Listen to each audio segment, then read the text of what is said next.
giving us a nice chance to watch them swim. Yeah. Oh, he's picked up that I'm on his 6 o'clock there. That wouldn't surprise me there. Maneuvering to evade.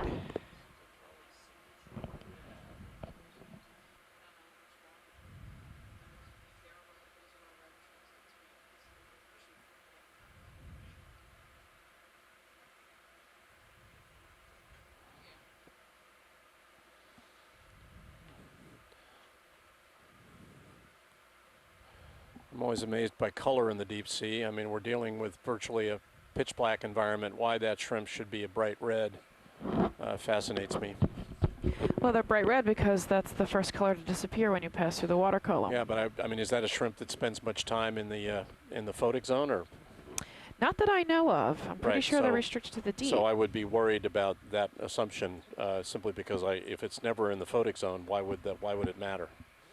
Oh, because at depth they become pitch black. Okay, but Yeah. but still, I mean, it's you know, we've got these holothurians which are bright blue. Slowly catching Speaking of up to holothurians, there may be some tracks related to holothurians that we're looking at right now. Got a lot of different colors, and they're not all red. And it's just interesting to me how Mother Nature decides to, you know, as Bob says, the shrimp is functionally black, and that's absolutely true. But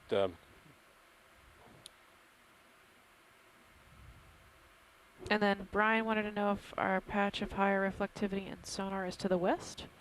well, we're headed for the waypoint here, which is more or less due east of us right now, Brian.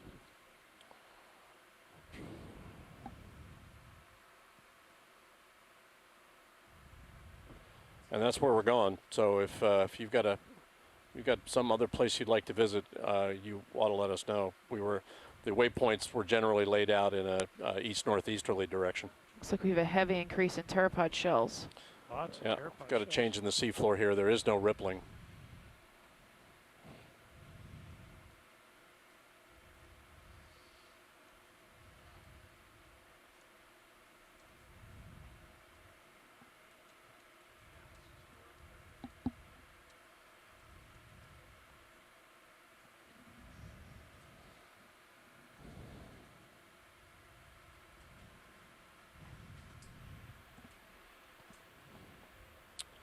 ROV nav, it looks to me like you're headed north of waypoint 2. Is that am I getting the right impression?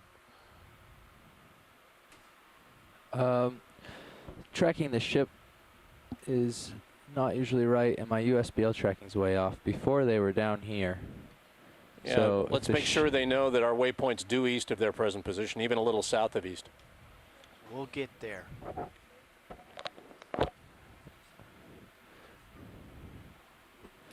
So Robert wants to clarify, deep sea animals can have color, but they rarely have patterns. The pattern is usually for sighted animals in lots of light.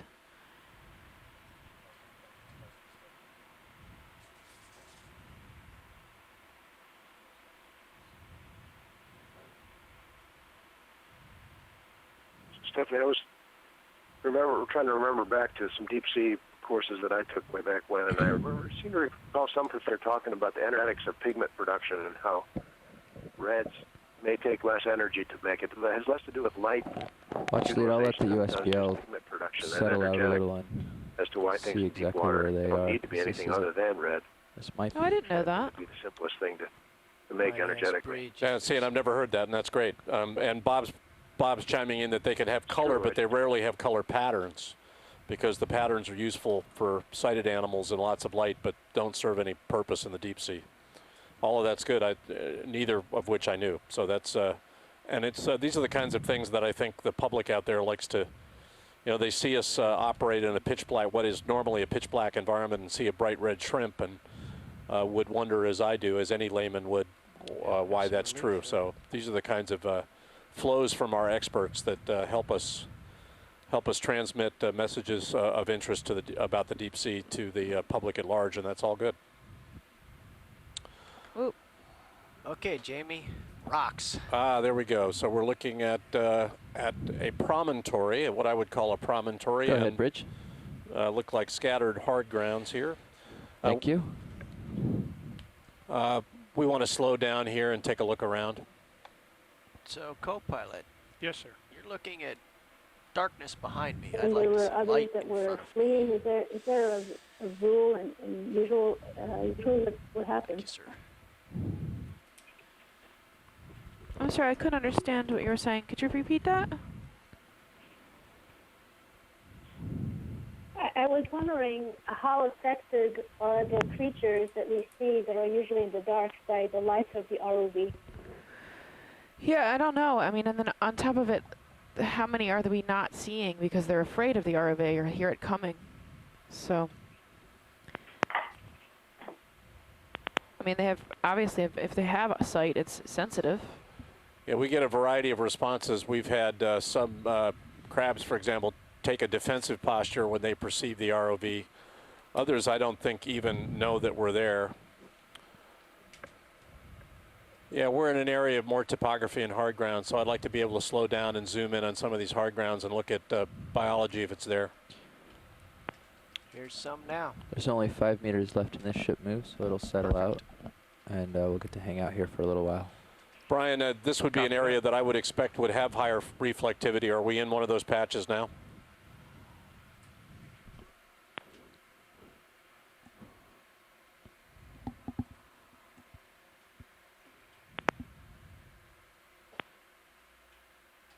He's checking. Brian is checking, and he'll get back to us, but we're in an area now where these From the looks of high pack, it's on the very edge of that darker spot that these orthogenic carbonates, these chemically precipitated sedimentary rocks. We've seen a lot of these in the dives so far in this area, and this is another example. It's kind of platy. It was formed in the subsurface. We've seen these hosting the escape of oil and gas and oil, hydrocarbons, and we've seen associated biology. I think we ought to get a zoom at that overhang area when you get a chance. Setting it up. Hey, video. Okay, let's get a half a zoom here, please. We often try to look at these overhangs. Often we see a variety of creatures sheltering in them. And attached organisms associated with them. We got some small white organisms. Are those snails, sponges? I can't tell from this distance. You have to zoom in really tight for me to tell. It could be an acidian, it could be a sponge. Your lower swing arms will go lower if it'll help with the shadow. I'm just going to drop Could be myself down a bryozoan. little bit here. Certainly not a lot of encrusting biology here. No, it's barren. And again, we should remind everybody that we're more or less in the throat of what is an active drainage system, sediment drainage system, and sessile organisms, organisms attached to the seafloor, have a varying amount of ability to deal with those periodic flows down these canyons.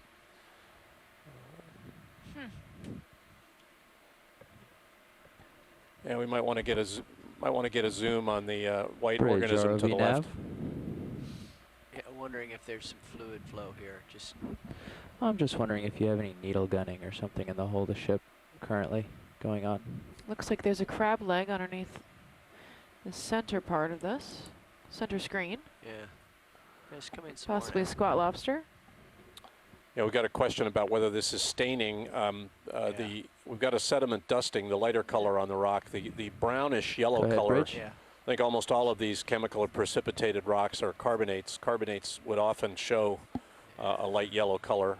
I'm not saying there is no staining associated with them. Depending on how long the rock's been in contact with seawater, you would very commonly get a darker staining associated with them, associated with coatings of iron and manganese, which are quite common in the seawater environment. So I wonder so if there could be some staining. A little bit of hard bottom is just giving Often some depends on how long the rock's been in contact with the seawater environment, what's attached to that would affect us, and so on. I would call these white patches of soft material sponge. Yeah, that's what I think Bob agrees with. Bob Carney agrees. Yeah, it's bacterial. Definitely looks like that little purple one up above is sponge. But the obvious, Okay, let's a get little harder to see underneath the rock. Not sure I saw the purple one. It was not one dark purple, but just had a purple tinge. It was in the upper right above the. Yeah. Oh, I see. We can pan left. That would be good. Pan left, guys, a little bit maybe. Coming left. It's right there. Yeah, that purple, it looks like a tunicate Okay. above the white sponge. We've got a branching organism down low in the view, and then we've got another attached. I don't know if that's a sponge. Anemone. There's an anemone down center. And I can't tell if this is sponge or not.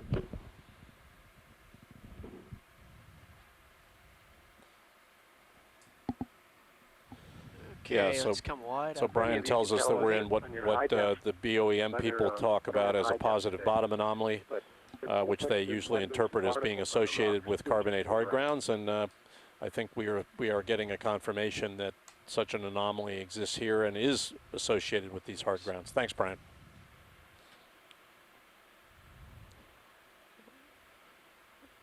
Well, I mean, you know, as you say, no corals so far, despite the substrate and the current. The substrate seems appropriate, but the current might be an inhibitor, depending on how common it is here.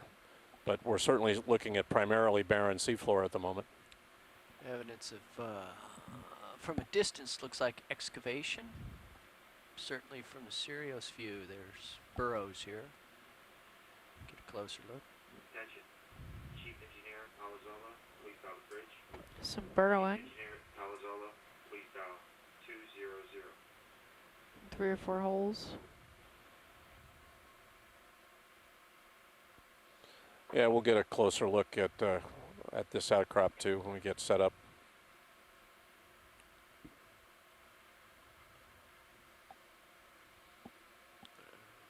Have to depend on the Sirius view for that downward look. Yeah, it gives Sirius often gives a very nice three-dimensionality to the view we get, the close-up views we get with D2, and you're seeing the nature of the exposure of these hard grounds at the seafloor in the Sirius cam now. Yeah, and I don't know if that's Looks like lodged sargassum center. sargassum. Go ahead, Bridge. Got a burrow in the lower right. Okay, half zoom, please, video. Yeah, it looks like Great, thank you. could be sargassum there in the lower left. We've got something encrusting there in the left center view, though. Might be some more of that white sponge. Hard to tell from this distance. The nature of that outcrop is quite common. It's kind of a nodular, kind of a pitted appearance, so it's quite common for the look of these carbonate hard grounds that are basically chemically precipitated in the subsurface in pore spaces and then exhumed by the movement of soft sediment. It looks like an encrusting sponge of some kind, maybe. And then is that a yellow? Is that part of the sargassum in the lower, associated with the sargassum, or is that another Yeah. encrusting? No, I think it's looped in the sargassum, but what Yeah. it is, I'm not sure. Yep. Okay. Okay, let's come wide. That's great, gentlemen. I think we can work our way along. We're on the lookout for corals and larger incrustations of biology, but this is clearly an area of hard ground, something we might expect to see such biology, but I haven't seen any yet. Andrea Quattrini is saying that we see this kind of geology, these hard grounds that are seemingly good coral habitat, but no corals in the Gulf. And there are areas that seem quite commonly encrusted with corals and areas and not, and we're certainly not seeing that here.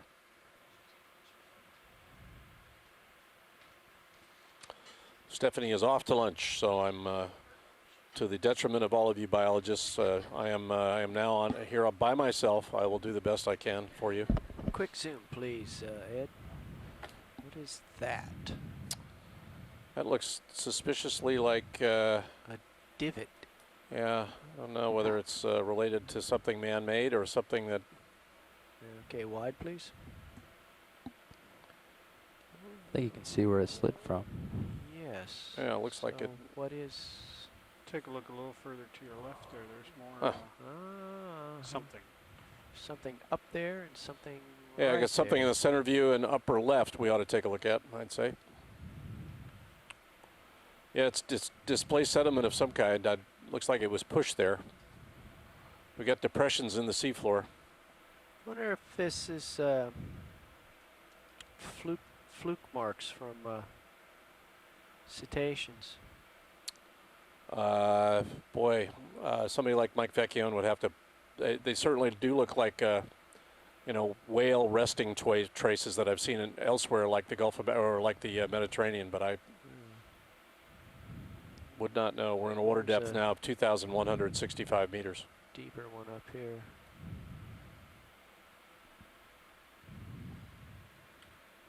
Got another one dead ahead of us here now.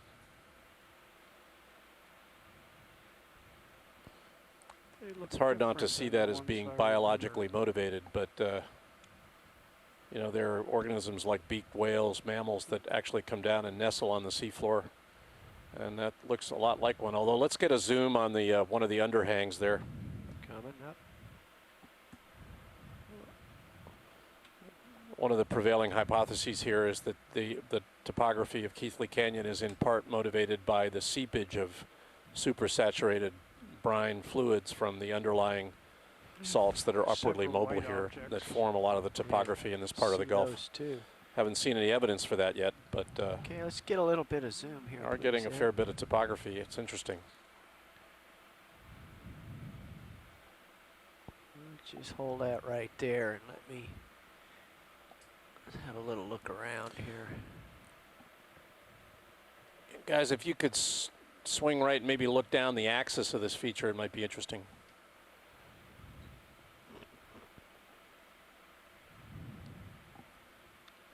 See that linear pattern just outside your light pool? I do see it. Yeah.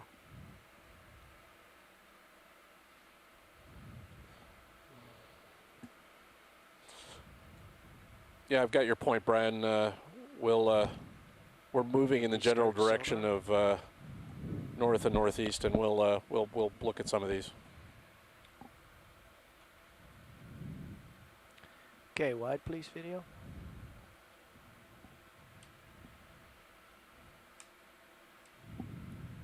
Thanks.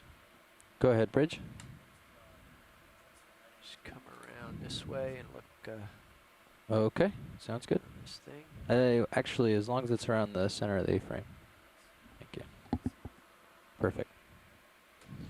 Yeah, this depression's certainly longer than it is wide. It looks less and less like a biologically motivated feature the more I look at it. But I can't honestly say what it is. What would have pushed it up above Well, the I think it's surface more. I again? think it's more the fact that something has released and slid down. The left hand seems to have slid away. We're on a slope here, pretty soft sediment. I think what we have is a small slide, and I think the scar might be motivated by some kind of gravitation. Yeah. But I don't know, Dave, honestly. Got what looks like a sponge in I the see upper it. right there. We might want I to take a look see at it, that. yeah. I won't say it's a sponge until we get closer, but Gonna head that way. Just want to get a nice look around here. yeah, that seafloor is quite disturbed.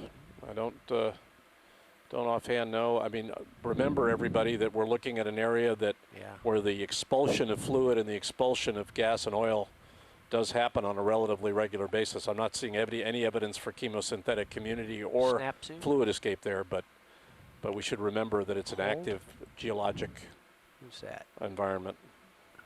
Is that? I'm just kind of flying by here.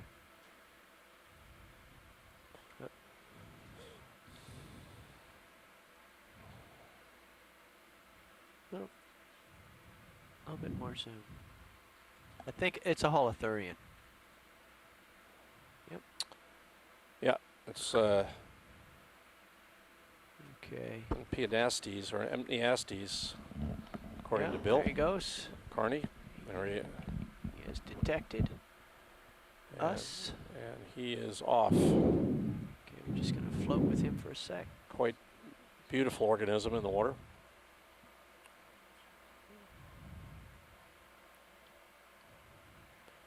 Doesn't realize what havoc we could wreak if he were to do a collision with us.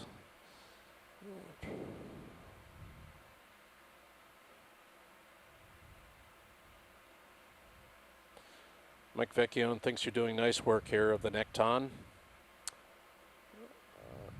Not getting you many shrimp though, Mike. I thought we'd see more shrimp on these dives, more cephalopods. I haven't seen a single octopus either.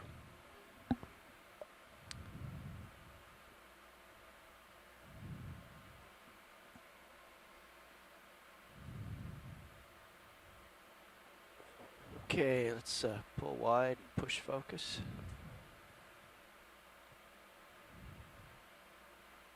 And we'll go for the... You can see we've got a generally hummocky topography here. Yeah, we'll steer around him and blenderize his day there.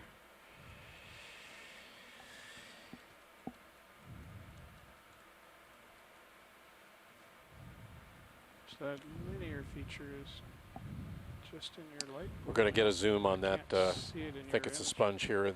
It's just out of view to the left here when we get set up. Looks like we have one or two more in the distance.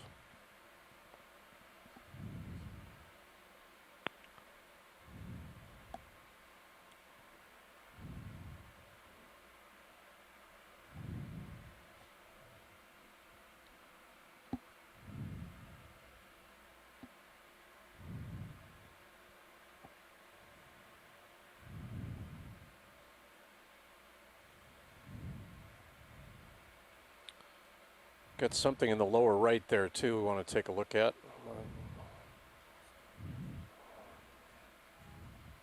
Go ahead, Bridge. Really quite rough topography here. Stand by. Okay, let's get a half zoom, please, video. Okay, and panning right. Not sure whether that's being called a sponge by Brian Kinlan. Could be. Okay, and more zoom.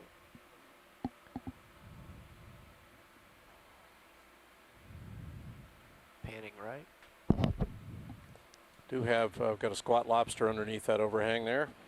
Bridge. ROV nav.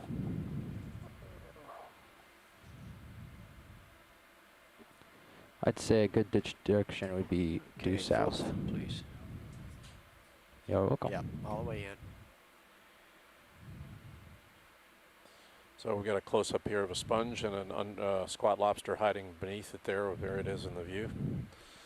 They are quite common. They were common on the wrecks yesterday, and they're pretty much, you know, where you can get close to an overhang or a cavity in these hard grounds. You often see these small squat lobsters associated with them.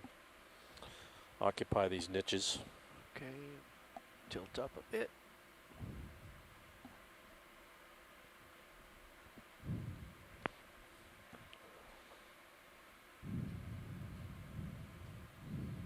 Pan right. It's a nice view of how the sponge attaches to the hard ground underneath it.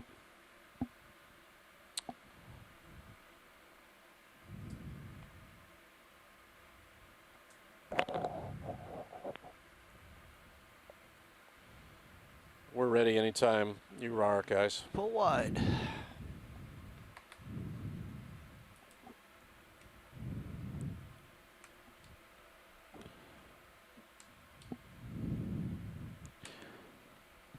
You see the bedded nature of the outcrop there. Beds are Thanks, yeah. natural depositional units. In an orthogenic Just trying to rock, that would be less true. They're more just trying to nodular look looking. ahead here, pilots. Okay. The waypoint's pretty much due east from us. Okay. So, is there much for the topography that goes that direction? I am looking along the ridgy bits here. Let me get up a little bit, give my sonar a chance to look at. Range us out on the D2 sonar, if you would, please, Jeff.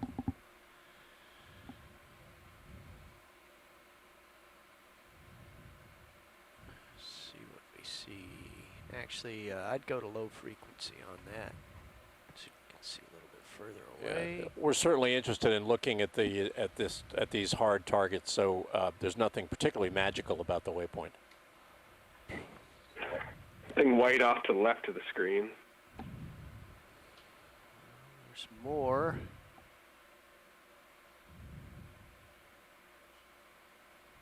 Got that. Let me rise up a little bit more. We're getting a little off the seafloor here so that our sonars can give us a view of hard targets in the vicinity.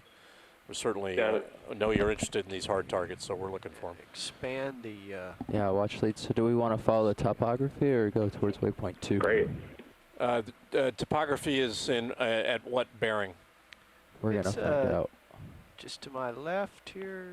Southeast. Squaring up on it. Yeah, we're interested in the topography. So, so if we meander towards W waypoint 2, that's no problem. Okay. It seems to be telling me there's hard targets and elevation ahead in this direction. Bearing 125. It's about Yeah. the journey, not the destination. And That's right. So about 40 meters. So if we do a 40-meter Yeah, move in that so direction, let's do that. Let's if the bearing's 125, that's fine, and we can work back up towards waypoint 2. It's fine. great.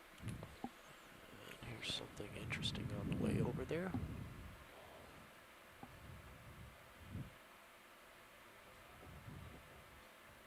Thanks, Ed.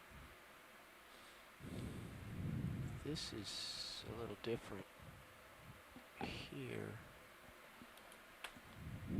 My head is 125. I'll call in the move when you're ready. I'm ready. We're ready. Copy. Bridge, ROV nav. Ship move, please.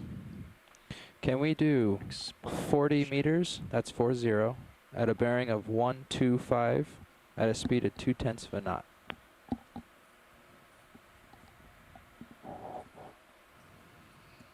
Jamie, Thank you. could it be that these chunks we're seeing were ejected from something uphill? You know, in this environment, anything's possible. But some of this looks like it's been generated in place and is actually being exhumed because the soft sediments above it and around it have been swept away. Okay. Let's see what lies ahead. That sounded ominous.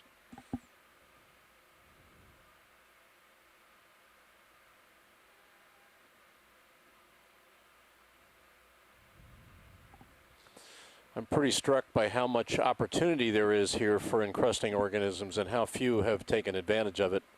We're normally impressed by just the opposite, that wherever there happens to be a place for biology, biology is found. This doesn't look to be one of those places. Okay, I've requested ship move in. The ship appears to be underway.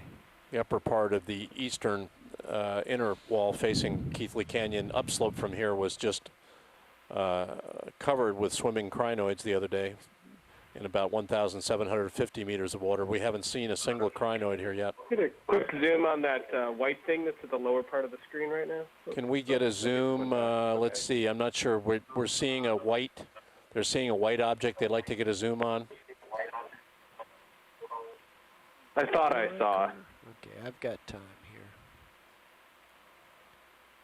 There's I missed it, Dave. yeah, I see that I think it's out of your field of view, and you're 6 o'clock now. fly trap up ahead. Oh well, there's certainly one up there, but I don't think that's what he was after. Ah, well,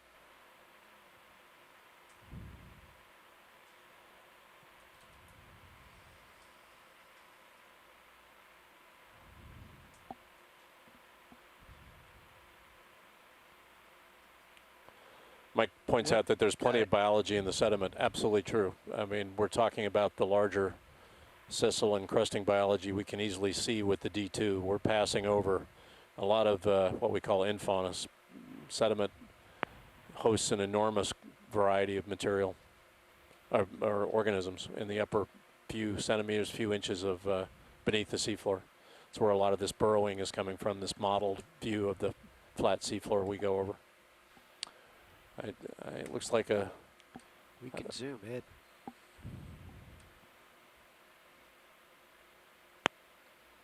Okay, hold that. Panning. Panning right.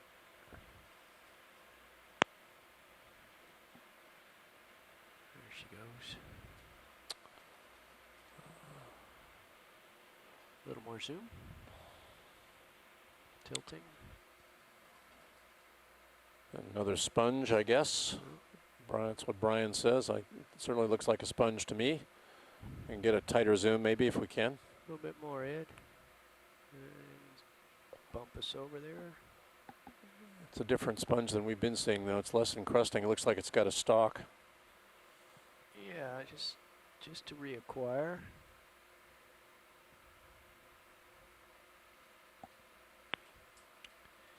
I think I'm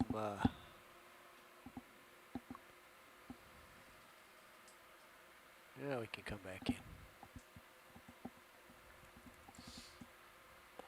Yeah. Very, very beautiful organisms, these sponges. Huh. Guess, It'll come back. I guess we'd call it a There's glass little sponge. I critter guess hiding it's a under silica. rock there. It's composed of Just above silica. Just above center view.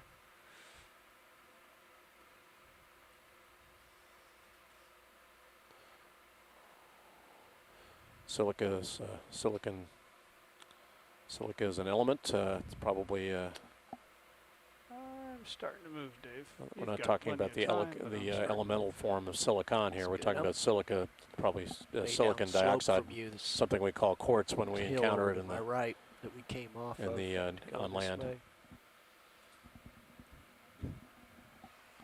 And if we can get a really tight zoom on it, that'd be great. I don't know, still setting up for that. Might be good to get lasers on too. Lasers.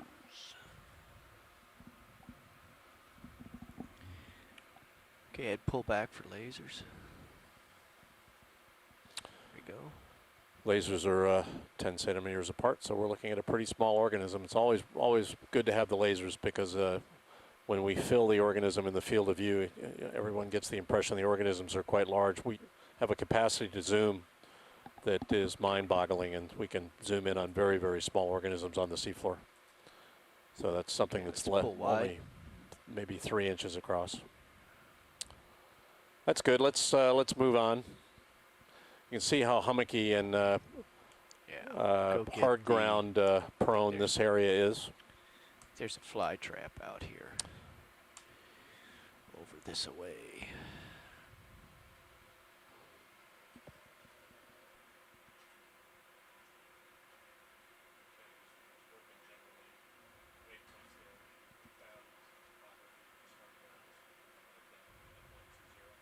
These hummocks are notable, aren't they? Yeah, they are.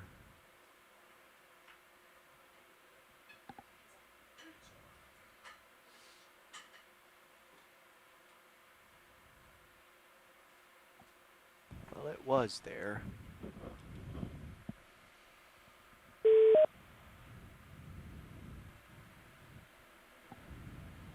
There it is. Oh, we have another Actinoscyphia or flytrap anemone. This is the same species or similar to the same species we saw on the shipwrecks yesterday.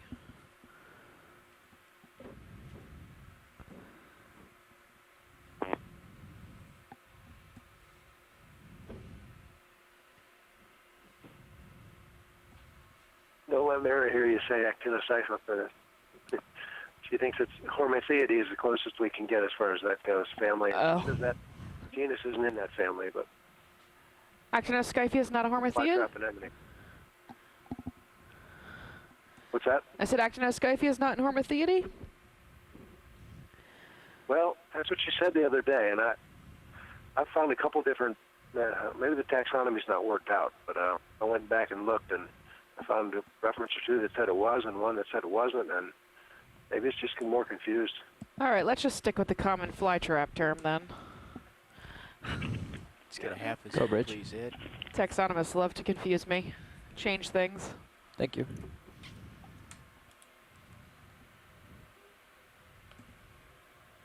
Hi there, this is John Reed. Hey, John. I've collected a few of those, or different types of fly traps, and sent pictures and some samples to Daphne Fountain, and even she has a difficulty separating the two families, the Hormathiidae and the, whatever the other one was. They're tough to separate, I guess. Just go with that. Yeah. I guess maybe DNA would be the only way to do it.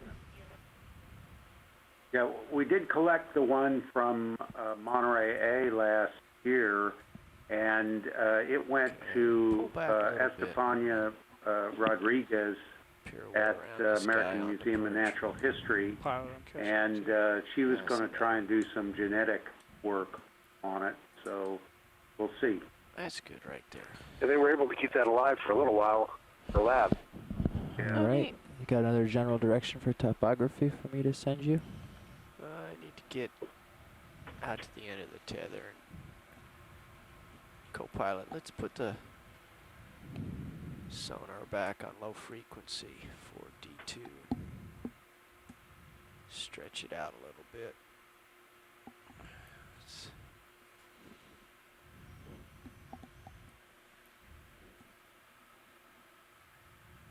And full wide, please, video. Thank you.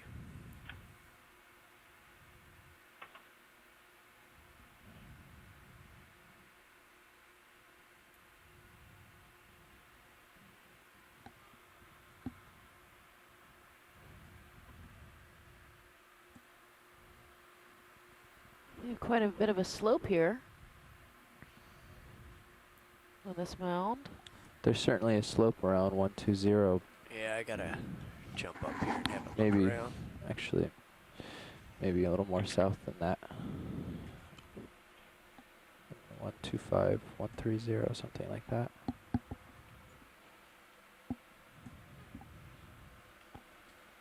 There's a couple of targets. That's almost due south.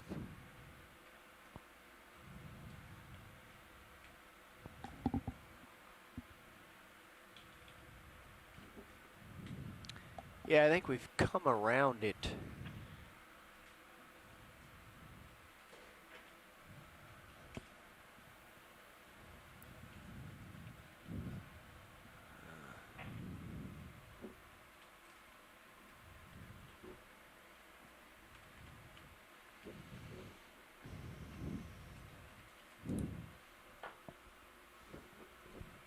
So we're on top of this low mound, a depth of 2,153 meters. Bottom looks like sediment with interdispersed parts of hard bottom. Yep, that's the top, where it looks like we're at the top of the mound. We have a temperature of 4.26 degrees Celsius and a salinity of 34.961 PSU. It's fairly barren. If there isn't much of interest, we can head towards waypoint 2 as well, pilot. Okay, just having a little look around here.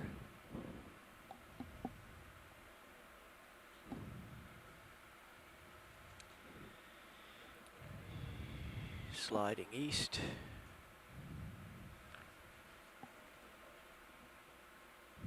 Don't know that you're going to be able to get much further away from me. I'm just running We out have here two to small shrimp.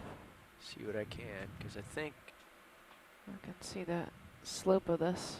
yeah, it all runs off to the It's probably south. 45 degrees. It's a steep one here. I'll line up on the side here and give people a look. The rugosity, or the ruggedness of the rock, is Hi, Rolly. low, which is low surface area. Okay, No gonna turn around. undercuts or overhangs. I'm looking east. Certainly don't want to go due east. Turn around here, look back towards Sirius.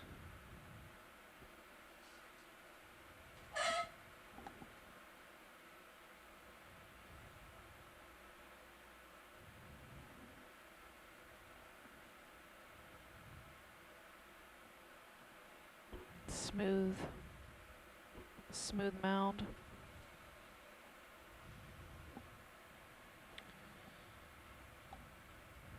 We have been to the mount. Nav, take us to the next waypoint. All right, I think we're going to continue the next waypoint.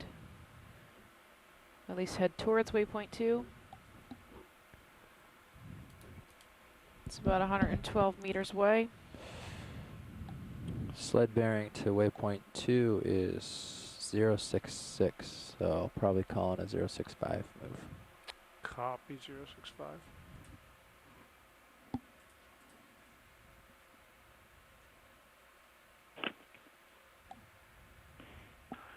Are there any geologists on board here? Jamie's a geologist, but he just Do we want one went big to lunch. leech? Do you want it in So as soon as he gets back- I'm just wondering that rock Tense is fine. kind of appears to No, I me mean, to be like a do you want me to consolidated do a clay. 150-meter move? Or Looks a like 50 if you meter? 50. crunched it with a manipulator, it would just crumble. But Right. kind of like what we saw in Agassiz Valley and Tortugas valleys. Yeah, like a There's one of those I don't know swimming if anybody polychaetes knows if it's in the really center, right? hard rock or not. what it's Got it. made of. Bridge. I can ROV ask nav? Jimmy when he gets back, John. 065. He should be back shortly. Okay. We probably won't get much further. We move pretty slow, so it'll probably still be here. A ship move, please. Okay. 50 meters at a bearing of 065 degrees at a speed of 2/10. It looks like a swimming polychaete in the distance. Thank you. You can see Where's him it? wiggling and shimmering in the light. There he is. Pilot, co-pilot, I requested that move. Thank you, Nav.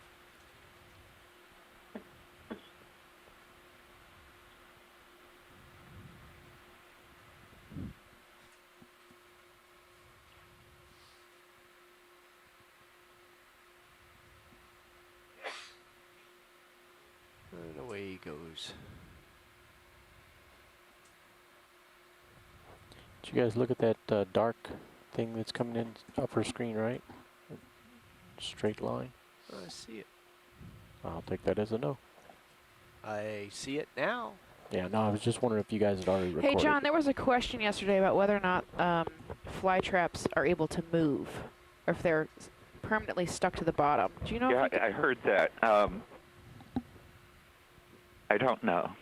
Okay. I mean, most. Never seen them. I've never seen them move. I don't know if anybody knows or not. Maybe At Chuck would know. The end To of ask the him line next here, time he Rolly. comes on. Just get a little zoom there. Okay. Yeah, I mean, something Bill, I've Bill had- and I had been looking at. Bill A little bit more. did show me some pictures yesterday, not of fly trap, but with that other white anemone that we saw yesterday in a few places. You know, it does look like one's there one year and it's moved over to another spot the other year, about 6 inches away. But not the fly traps. We hadn't seen that as far as I know. I know the shallow water ones move, like shallow water anemones move. I had a condylactus in a fish tank Sort for of have a a long fishing time. He line would look walk to it. around, well, Yeah, quote unquote, walk around. absolutely. But I don't know about, I didn't know about the deep sea, any of the deep sea ones. I mean, I've seen anemones pull off the bottom and use their heads to swim, quote unquote swim, wiggle around and escape prey, but I'm not sure about the fly traps. That's why I asked. little more We're zoom. looking at some kind of stalk. It's, if it was alive at one point, it is definitely dead now. Ship is moving. Copy that. Oh, maybe it's lying on the ground? It's hard for me to tell the light. We're a little far away for me to tell the lighting. We'll be getting closer. I'm coming They're going to your way scoot in. now.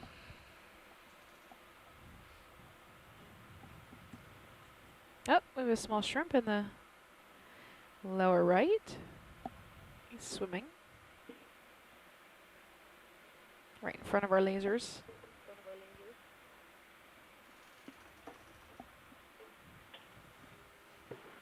Regarding the anemones, interestingly, we had an image from Monterey A taken in 2012 by Okeanos Explorer and then by Nautilus the same year It's with the rather same basic To me, it looks view like some line that was there up were in the upper some water muskets, column and and they maybe had grooves like that mossy stuff on it. fly trap on it and this some of the distance. white anemones. And the obvious to me, the little white anemones had moved their position on these muskets, but fly trap hadn't. It was in a slightly different configuration. It wasn't in the facing kind of the same way, but It's an but it was still overhang. attached to the same plate. Okay, and Robert That wrote. was Go ahead. That's good. It's That like a was scrape an through enemy or we something. called Audrey, and it was Comparatively growing speaking. on the flintlock of the Got some tether. Look at it now. of the musket. Robert Carney. Bill, those photos were about a year apart, weren't they? Yes, they were a year apart. Okay, this looks like it's lying on the ground. Not really sure what it is. Sometimes with the photo it looks like they've moved, but when you look on the video, it may be an effect of the camera angle. So it's Bobbed worth around, but using both the video and photo to really make that determination. Roberts on And the you're still at a partial event zoom. log said fly traps can either glide on their pedal discs or grow really fast based on them finding large ones on relatively new things on the bottom. So that might help. Give us a little clue. I am not sure what this is we're looking at.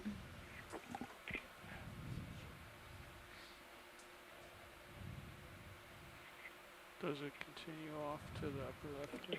well, I'm not So sure. we can move on, though. Get in there and find out for sure here shortly.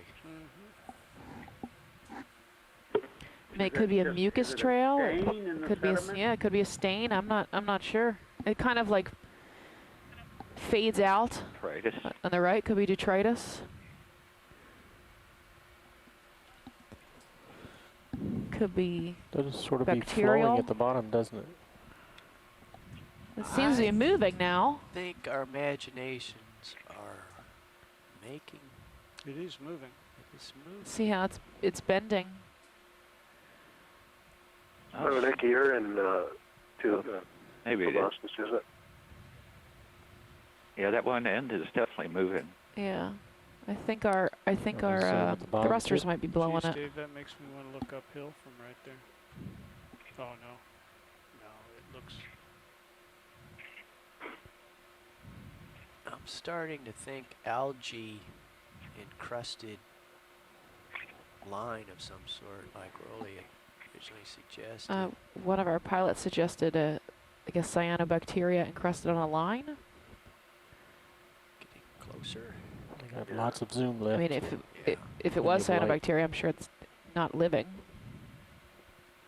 It does have sort of a clear appearance on the far right where the growth is not on it. It looks monofilament-like. Zoom in a little Yeah. bit more, Rolly. Hold that when you walk it around. And elsewhere, there's all that growth on it. It just looks Mm-hmm. off there.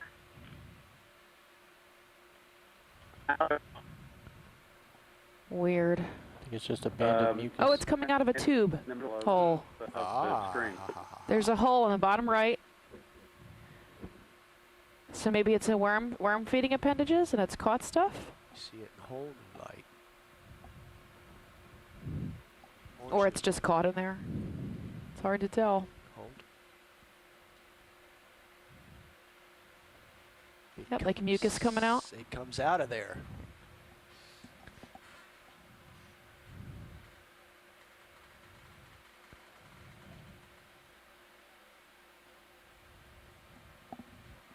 A mucus net feeder of some kind, according to Robert.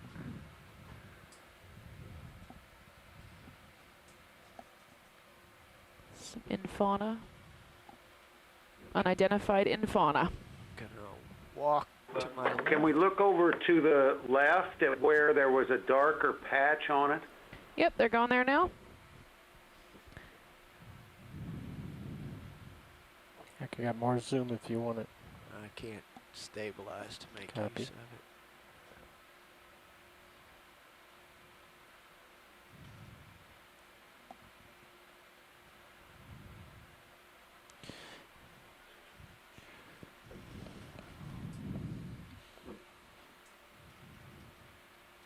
Old squid ink, possibly. Yeah. Robert said. Has that kind of look about it. That is the end of it. Yep. I am totally stumped.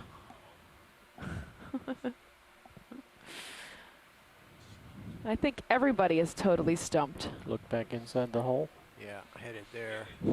Aliens.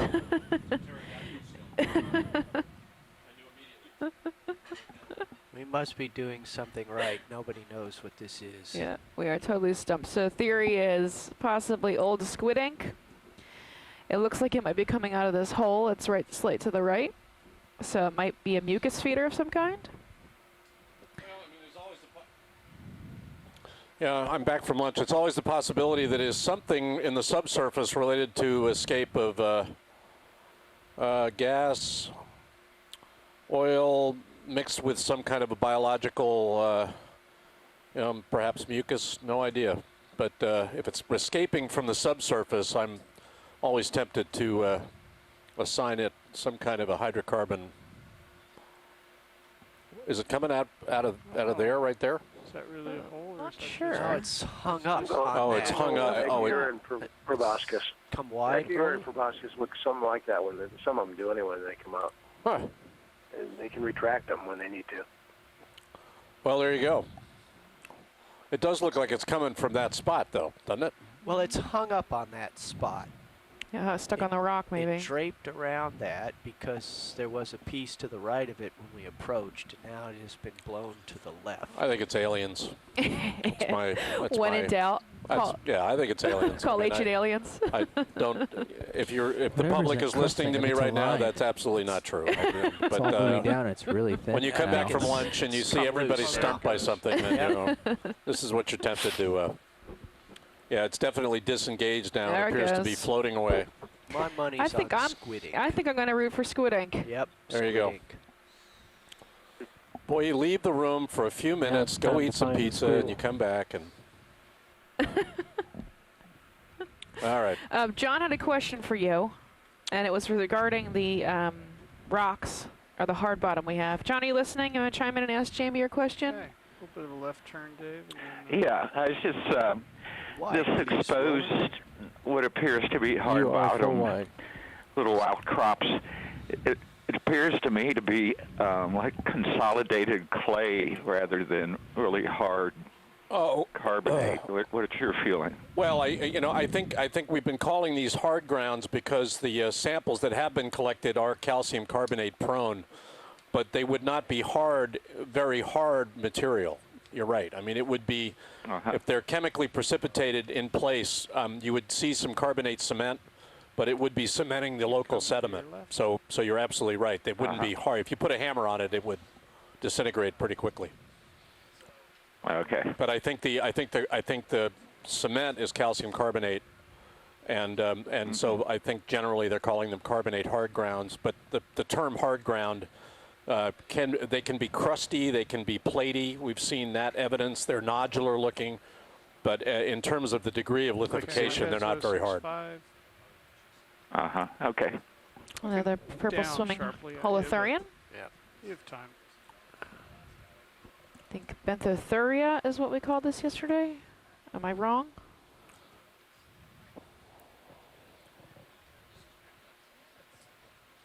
Or pelopatitis.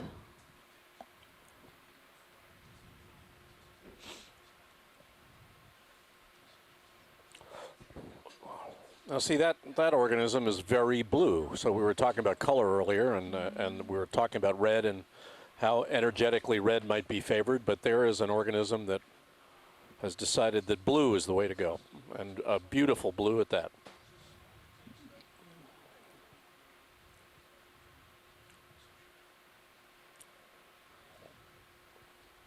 Another feeding trace there from a worm. Oh, well, he has been taken over by our thrusters. Wide, please. We're blowing him around a little bit. See if he gets irritated enough to jump off the bottom and try to swim away. I saw him in the distance and swooped. One would well consider whether it is possible for a holothurian Thank to you, be Rich. irritated. I believe that's a I don't- jellyfish center screen. I would think that the nervous system of a holothurian wouldn't be quite up to irritated. Drive into it here, Rolly.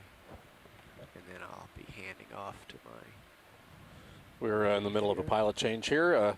I think one of the great advantages of the of the operational tempo of the Okeanos Explorer is that we have a great group of superb young and in some cases not so young engineers, but everybody gets to inhabit all of the seats, and they navigate, they fly the D2, Pilot, can you push out a little before you they change over? coordinate You're right Sirius, our Pushing. camera sled, and it The gives us ship a lot did of redundancy. stop a few minutes ago, and I will get it moving once we're all comfortable. You notice that our seafloor here is quite featureless and not much evidence for ripple. A little bit of rippling, but not much.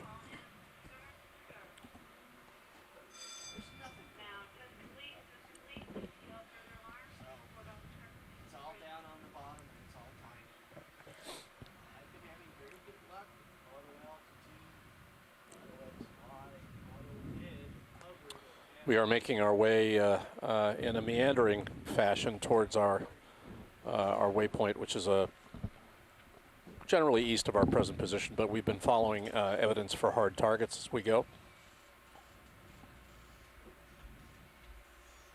Yep, we're back on rippled soft bottom.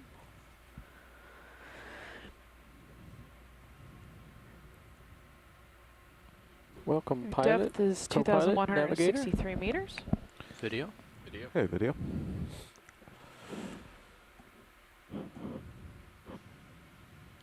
I get to see a good view of ripples. We've come off the seafloor a little bit, and you're seeing ripples again at the seafloor. So our general heading is east. Once we're all comfortable, I can call the next move.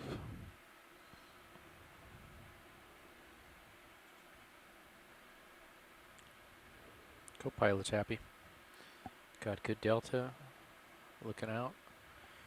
39-degree camera angle. Pilot's comfortable. Okay, we're basically at the top of a rise here. It's very flat. All right, I will call in 90 meters bearing 086 degrees, and that will take us to waypoint 2. Copy that. It's 0.2 knots to keep us moving along. 086, roger that. Bridge, nav. I think we're picking up the pace to 0.2 knots. Could I have a ship move, please? 90 meters, bearing 086 degrees at 0.2 knots.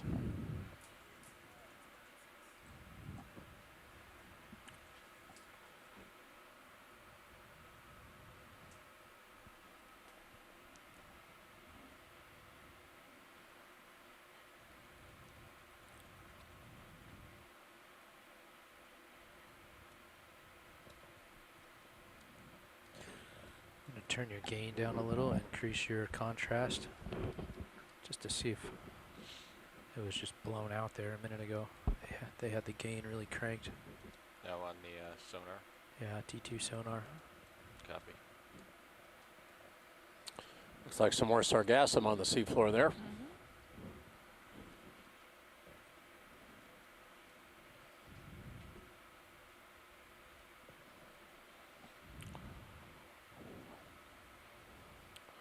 Sargassum generally is near the surface of the, seen a lot of it at the surface here this time around on Okeanos Explorer. April and May are peak times for productivity of sargassum. We've seen rafts, whole rafts of it on the surface here.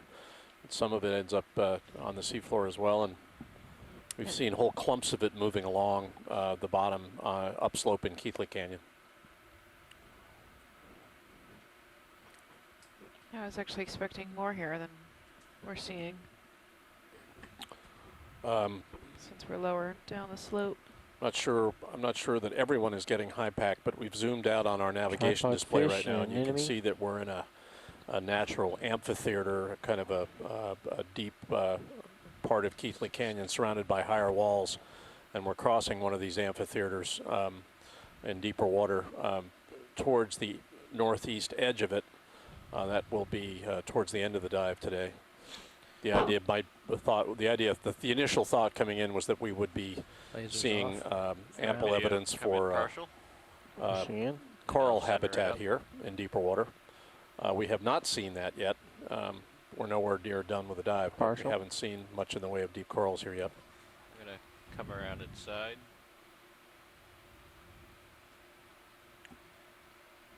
It's a tripod fish and a Sarianthid in the upper left. All right, come in tighter, please. Thank you. This looks like the same tripod fish we've been seeing. You want to try your hand at pirouette around his front? Sure. I'll keep him in the image.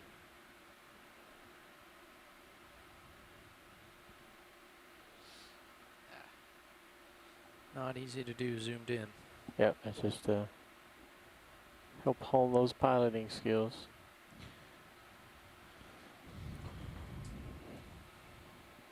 Has there been any talk of a current down here? We did an initial estimate of 0.1 to 0.2 at the landing spot because we saw these ripples initially. We haven't done an estimate since. Thank you, Watchley.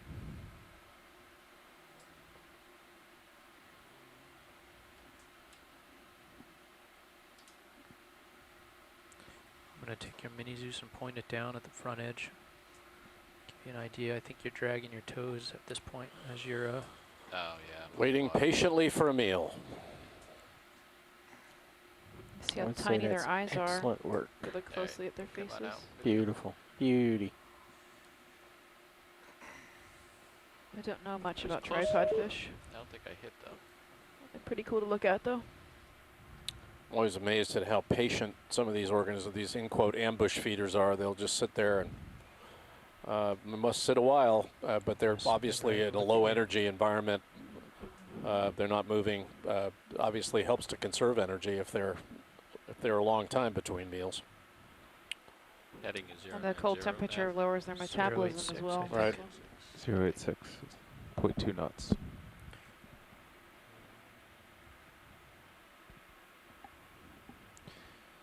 I'll spin back on track. You can see that you're off to the right.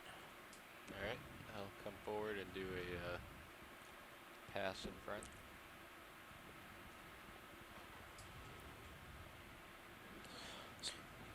You get tether tug there. Yep. We'll be climbing soon, but it'll be rising 10 meters over 100. Yeah, we will be moving approximately northeast from waypoint 2 to waypoint 3. We come up and over a slope and then onto an intermediate bench on the way to waypoint 3. So we should see more evidence for outcrops north and east of waypoint 2. We're zeroing in on waypoint 2 now. We've got only several tens of meters to waypoint 2.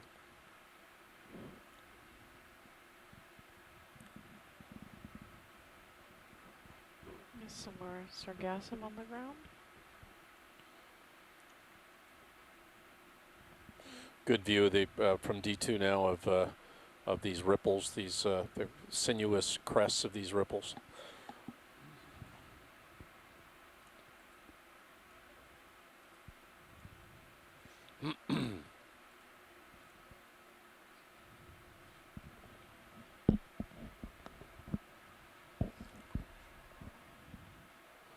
Video, I missed that. Would you say again, please?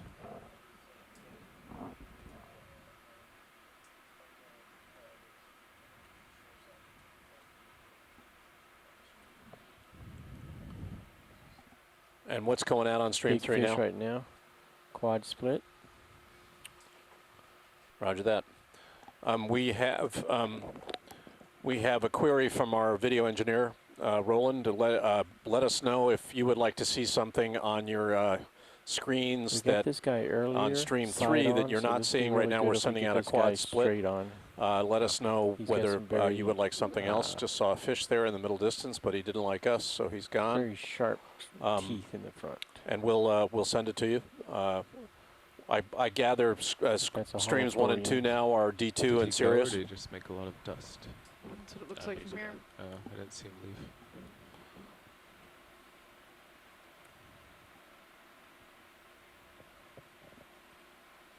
Something in the water column. That sediment there to the lower left is where that fish was near the sediment and then disappeared when saw the. Come in on this video. You may have We seen have another swimming holothurian.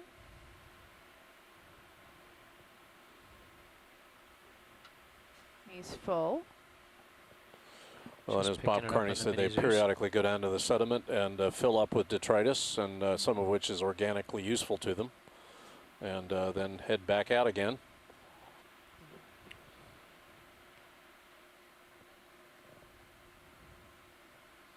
Very, very graceful organisms in the water column.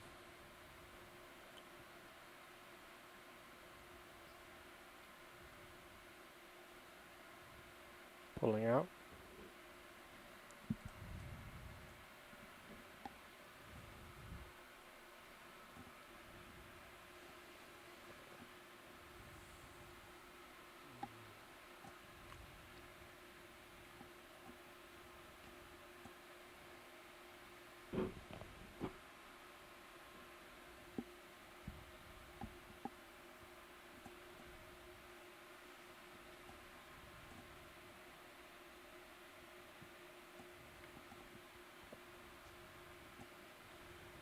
Some more feeding trails behind him.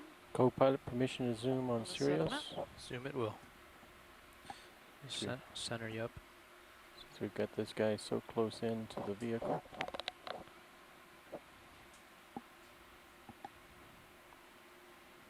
If it weren't for the ship heave, it would be a really great shot. Yep.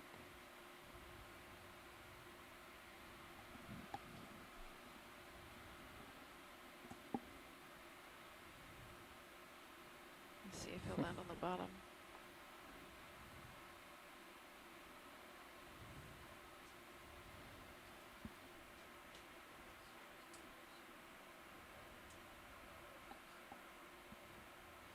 Yeah, it is amazing. We do often not realize how small these organisms are until we put lasers on them. But when you see the view of D2 with the holothurian in front of it, you can absolutely understand what a daunting prospect for the organisms that can perceive the ROV. That ROV must be,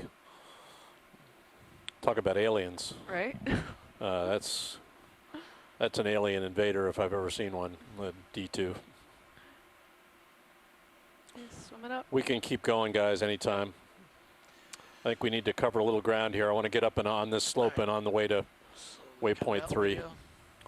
I'm mindful of the need to see some corals, which I think we'll see on this slope and on the next bench. Pulling Sirius out. Oh, the fins on this are fused Thank 2 feet. That's really neat. Okay, I'm going to start looking right to our track. Josh, you're getting behind me, so Thank you know. you for that, Robert. Copy. So which direction am I heading? 086. 086. 086 is ship track. And I'm on the bottom.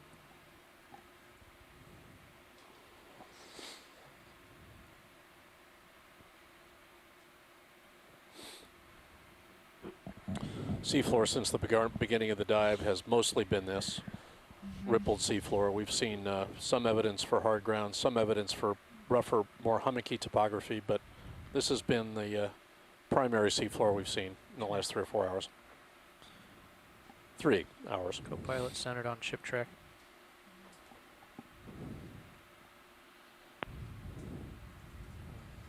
Now you've got to find us something amazing on the sonar.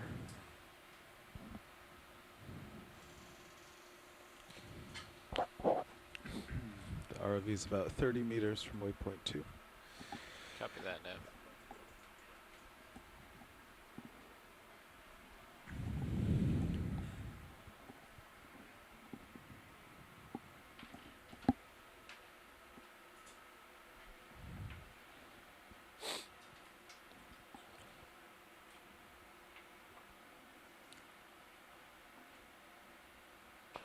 We're at a water depth of 2,167 meters. This is the Okeanos Explorer. We're in the middle of dive 6 of leg 3 of our series of expeditions to the Gulf of Mexico this year. We're in the process of looking at part of the floor of an amphitheater in Keathley Canyon, one of 3 major drainage systems in the north central Gulf of Mexico. We're looking today for what we see, but we're trying to see if we can find some deep corals, some encrusting on hard grounds. We've seen some hard grounds, but seen virtually no evidence for deep corals yet. Mostly sedimented seafloor, as you are seeing now. We will be in the water today. We'll be on the seafloor today until about 15:30 Central Daylight Time. So stay with us and help us explore. This is the Okeanos Explorer.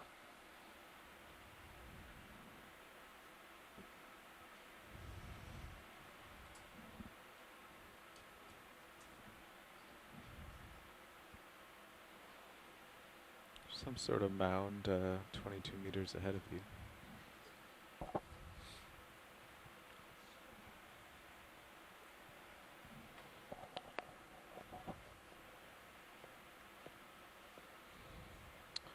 Well, we're closing in on waypoint 3 now, and then we'll take a jog to the northeast and begin to climb a little bit. We're only about 10 meters shallower now than we were when we initially landed on the seafloor this morning.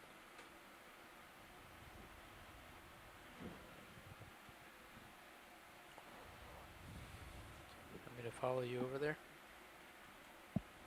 Some more sargassum. Josh, do you want me to follow you over there? Yeah, we can see how far out I can get.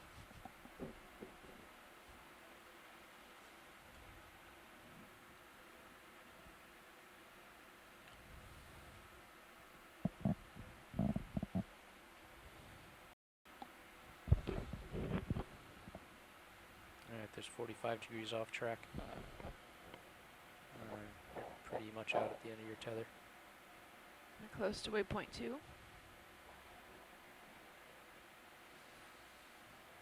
Not seeing much. Maybe those little ripples.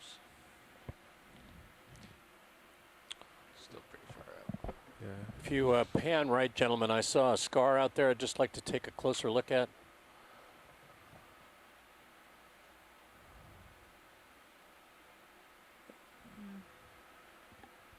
This one up here? Yeah, I'm not sure what it is, but I'd like to just take a little closer look as we go by.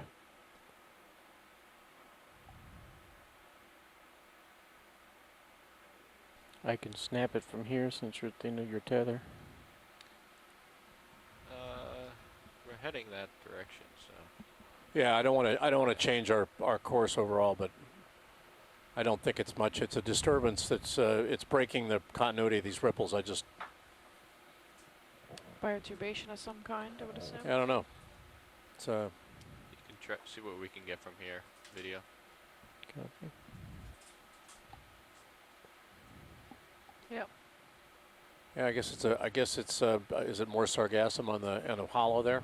Yeah, it looks like there might be feeding tracks or something. Yeah. Heading up to the. Yeah, that's okay, folks. Thanks. That was good. All right, video. Come on wide.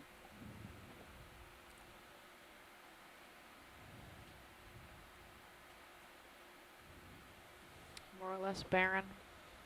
Well, let's remember. Mike reminded us though that there's a lot of Coming back biology in the seafloor, just because we're not seeing much on the seafloor. So when we use the word barren, we're actually we're defining ourselves rather narrowly towards encrusting organisms like deep water corals. Got probably have a rich biota in the seafloor. We've certainly seen evidence for worms and so on. Just not seeing much above it, and not much in the way of hard grounds here. Saw that one area of hummocky topography and hard grounds, but nothing since.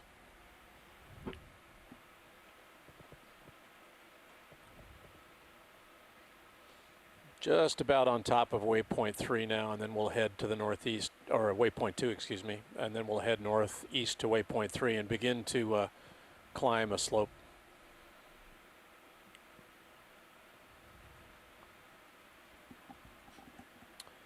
Roger, Brian. ROV nav, I think let's begin to move at point 4 if that works for the ship. 0.4, copy. I'll do a move across this flat area, and then maybe we can slow down for this, where you assume there's something going on in here. Is that right? You know, we're climbing a slope there. Yeah, but let's go to point 4 anyway. If we have to slow down again, we will. Copy.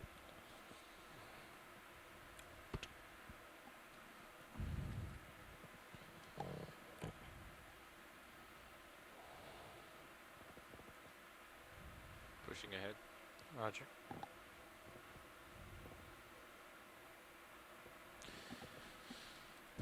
Okay, the ship is stopped and the ROV is on top of waypoint 2.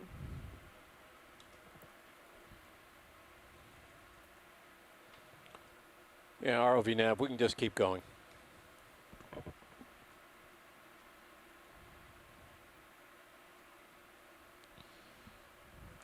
Small shrimp in the lower right. Nav copies. So our new bearing will be 045. Another Holothurian, I presume. Yep. This one's darker colored. Doesn't seem to have a full tummy like the last one. Quick zoom on this video. Or maybe he does. Yeah, he's down there. Either we've shoved him down there or he's down there filling his gut. See if he'll stop to feed. Yeah, you can see his mouth. His mouth parts have come out. Very cool. So he's feeding. Pilot and Scraping co-pilot, the are you bottom. comfortable with 0.4 across this muddy section? Sure. Alright, I'll call it in. We haven't seen this before on this ship. Yeah, that's great. Wow, it's amazing. That's great. So that's the Holothurian we just saw swimming, and he's down there getting a meal, and then he'll go back up in the... Josh, you're about 2 meters up. You can get some better color if That's you come great. down a little. Copy. Doing what I just did. There was pizza out for a little lunch, bit. so that's what I was... many hands grabbing pizza for lunch. It's, That's really cool. There you go. Yeah. Now you can come in. Better That was light. great. yeah, that's great. Glad we caught Sort that. of fill the Beautiful. screen. Very cool. Do you want me to take your tilt? You can Or are see you as he happy picks driving up the to it? sediment, I got it. sticks to its tentacles. And he doesn't want to be disturbed. He or she does not want to be disturbed. That is really cool. Go pull out a little bit to show the body.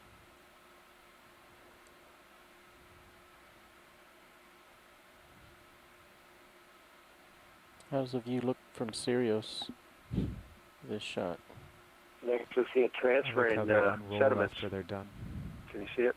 They reach out and grab the sediments. Yeah, Yeah. no, it's That's really neat. Permission to zoom, just co-pilot. sweep it into their gut. That's a hungry Holothurian, I would have to say.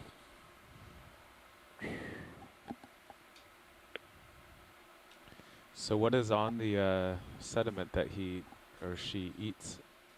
It's a good question.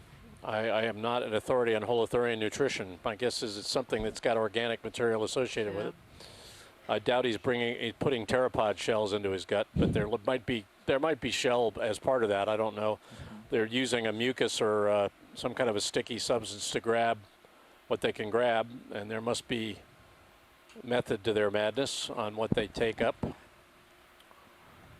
But it is amazing. It's a very systematic process, moving along with a lot of tentacles. All right, pilot. He's also actively They defecating. just upped the speed to see on the 0.4, other so end we're of gonna him. have to Oh, boogie soon. we're Sort of I haven't pirouette, called it right? in yet Yeah. because this was so interesting. Okay. Oh, he left the shell?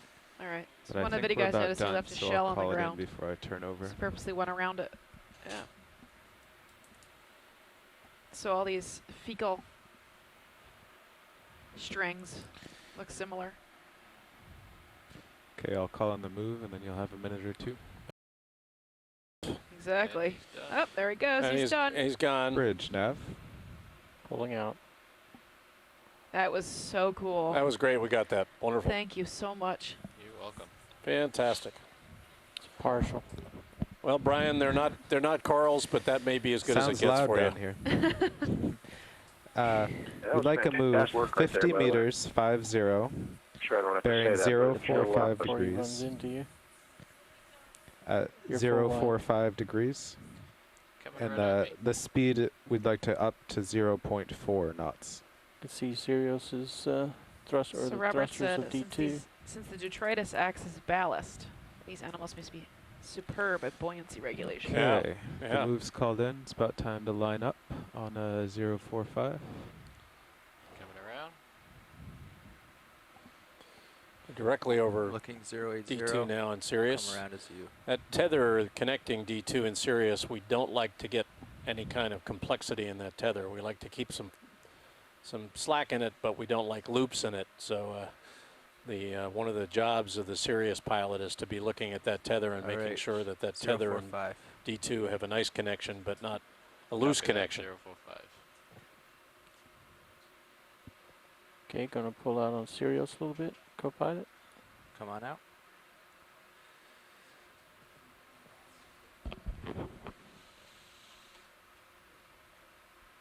And Sirius is full wide. Thank you. And we are on our way. We'll start to climb a slope here shortly. We're still within about 10 meters or so of where we began the dive in terms of water depth, but we'll begin to climb a slope here. And Thank you, video. we've speeded up our transit. Our deep water coral people are getting a little antsy because of the lack of coral, so we're picking up the pace.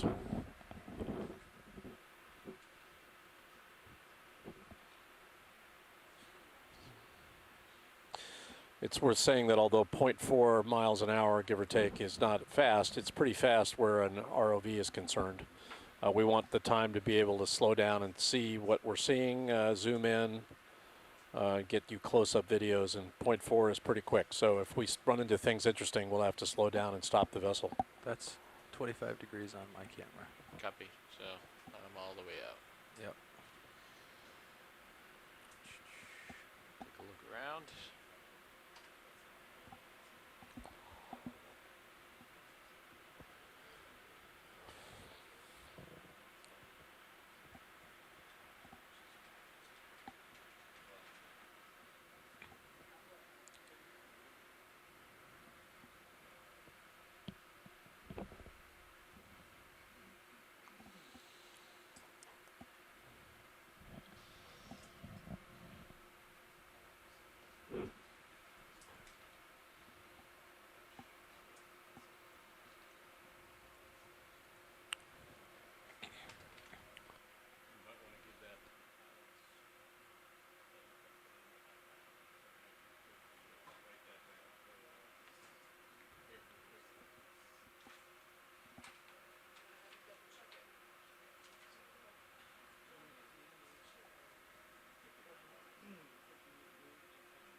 Got a fish on the right.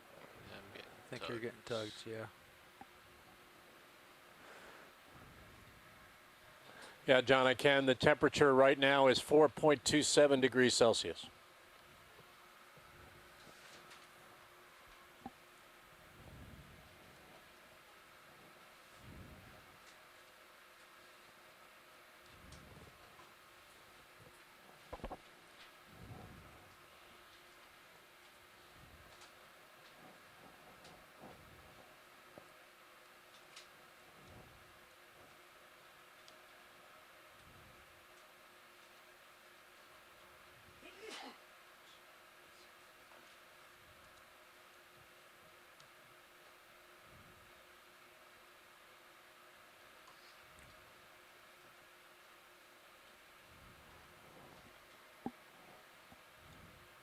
All right, come on in, video. Pushing in. Partial. It's a rat tail, I believe.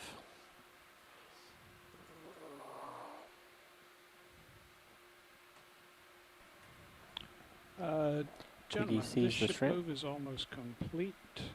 When it's done, shall we almost. just keep moving in the same direction? Absolutely correct. Full wide. And shall we slow it down a little bit? Or are you happy still? No, going we're the speed? happy staying at 0.4 until waypoint 3. We've got 2 more waypoints that are going to be coming at you here up over your shoulder. Okay. Alrighty, thanks. The white debris. Bridge, nav. Come on in, video. Yeah, would you please add 50 meters to that move? That's another 50 meters at 045 degrees, 0.4 Broken knots. shell or something. Okay, the move continues. Hey, Jeff, Yes. right here behind you. 2 more waypoints. Thank you. Yeah, it's a shell. It was once something, but it's now not something anymore. It's fragments, skeletal fragments, shell fragments. You're full wide.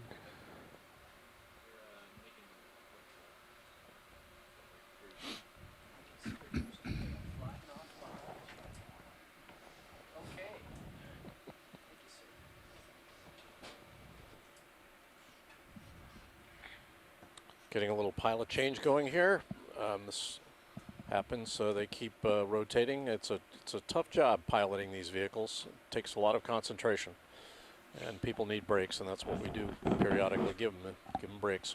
Nav, you need a help dropping targets? Not a target, but a waypoint. How do I add A waypoint? Yeah.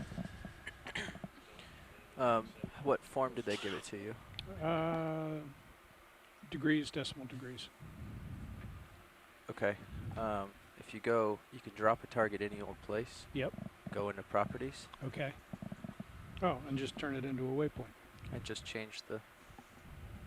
Change its properties. Cool. Thanks. All right, looking down 045. Yep. See us heading 060. We should be heading 045, I believe. 045. Okay, well then I'm where I need to be. I'm getting tugged around a little, or blown around a little. Blowing around a little because I've got my tail in the air. Fight it a little here. Oh, what is this? Snap zoom? Hold. Holothurian scat. Some more fecal lines. Okay, wide Some please. pteropod shells on the sediment. Pretty scattered. Back to rippled hard soft bottom.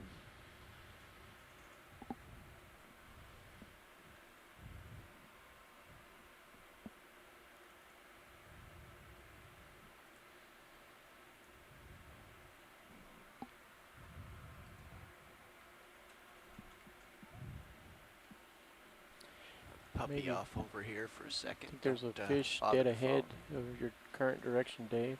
I see it. Looks like we've got something in the distance, possibly a fish. White one.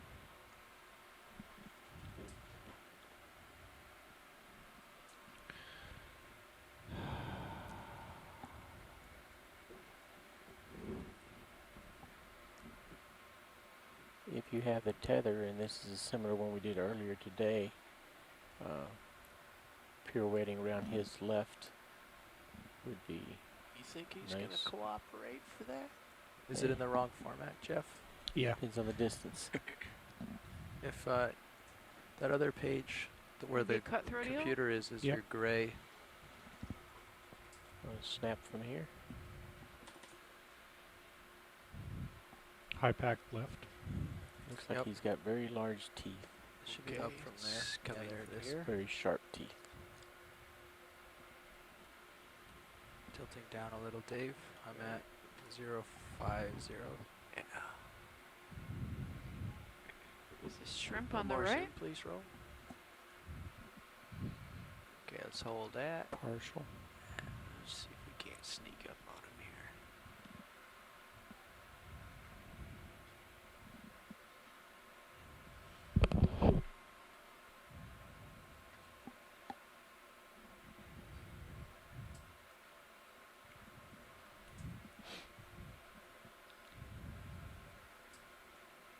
I could zoom to his face Seen at quite a this few of these distance over the past few days. Okay, on your command. gently.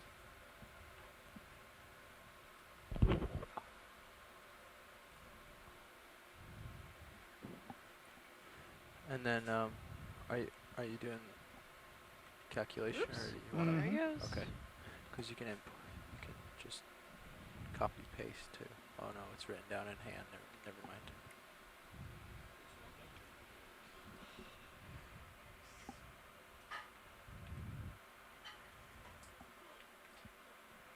Down a little more for you. Coming back on the reservation. After you guys get that loaded into high pack, can you zoom out and let me see where those points are at? There's another fish. Different kind of fish. It's dark. Tiger Bridge. I'm looking at 065. Okay. Got another There it fish goes. down here.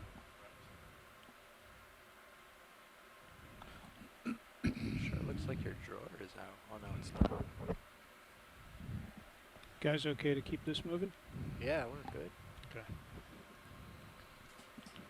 Looking almost straight down at you now. Bridge nav. Copy that. Trust me, I can outright. Yeah, another ship move, please. Absolutely. 100 meters, 100. Just keep it At moving. 045 degrees, 0.4 knots. Half zoom, please roll. Nice, good right there. We are starting up a very gentle slope towards waypoint 3. We're in the middle of a big amphitheater, kind of a bowl-shaped amphitheater in the Keathley Canyon complex, looking for deep water corals and other encrusting biology on hard grounds. We've seen one cluster of hard ground outcrops at hummocky topography. Mostly we've seen sediment like this, rippled sedimented seafloor, and not much in the way of encrusting biology. We've seen a few sponges, a few anemone, no corals to speak of at all. But we're getting to an area that may be more interesting for that. This is the Okeanos Explorer. Okay, back at you now. Okay. Wide, please, Roland. What is that in your upper right there? Some more sargassum.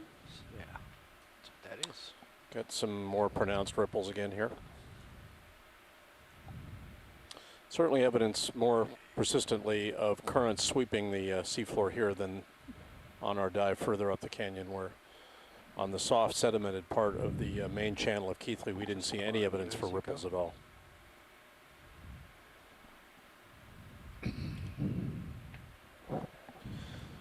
ROV nav, when you get those other 2 waypoints put into high pack, if you'd zoom out and let us see where they are, that'd be good.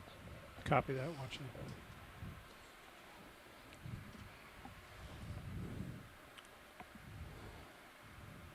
Right, you're a ways out there. Yep. Just did a little leapfrog, buy myself some linger time. A little bit of sargassum, but something in the foreground. Yep, certainly got, again, evidence for sargassum on the Any seafloor. I was sponge? just out on deck, and there's just sargassum everywhere at the surface of the water column here. Our day is quite nice. We've had some bad weather on, not terribly bad weather, but bad weather. Yesterday was blowing pretty hard, 25, 30 miles an hour of wind, and seas are going down, and got some nice sun out there today. Is this a glass? Small Yeah, it's a glass sponge. Yep. Looks like it's possibly toppled over. It's a vase according to Bob Carney. Nice looking, beautiful construction on those glass sponges.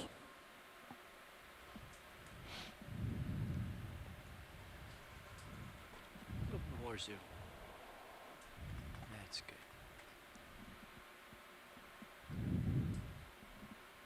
You can see the spicules. He looks like he's attached to the sargassum. I don't know if that's true, but I doubt there. Maybe to the rock next to it.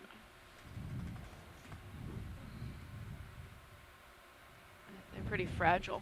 You touch them and they almost crumble. oh, do they? Yeah. Well, that you know, Wide, please. they're just filtering seawater. They're not. Nobody's supposed to touch them. Right. A little bit of a mound here.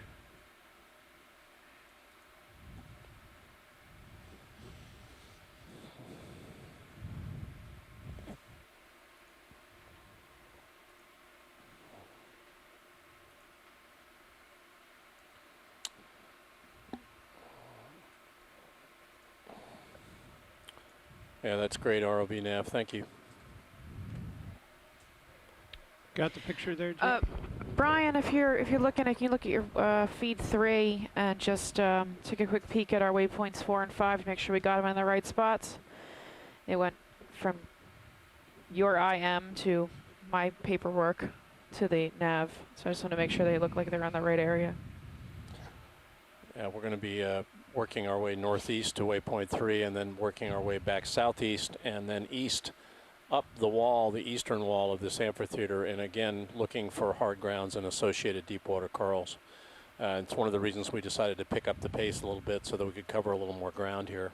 Brian Kinlan spends a lot of his time modeling, looking for the spatial distribution of deep water corals and how they should occupy the waters of the Gulf of Mexico. So this dive is in part to help to ground truth or corroborate those models that Brian's put together. So covering a little ground is important. We certainly want to stop and see what we observe closely. Bridge, nav. But in seafloor like this, we're also trying to move along and cover a little more space. And Brian's approved them, so thank you, Brian. All right, Brian, thanks very much.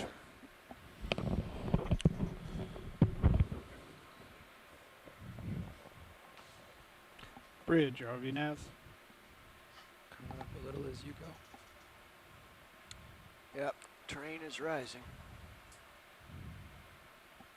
Yeah, we're beginning to climb a little bit here now, gentle slope.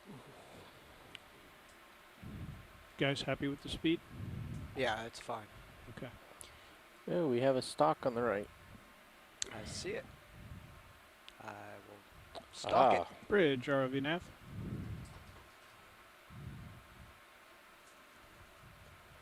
C-pen, perhaps. I'm wondering, could this be Oh, this could be a deep water coral. I would. the elusive? Could be the elusive deep water coral that we've been looking for. If we can get a zoom, that would be good. I don't think we want to stop, so if we can get a quick zoom and keep moving, that would be good. That's what we can do. That's half zoom, please, Rolly.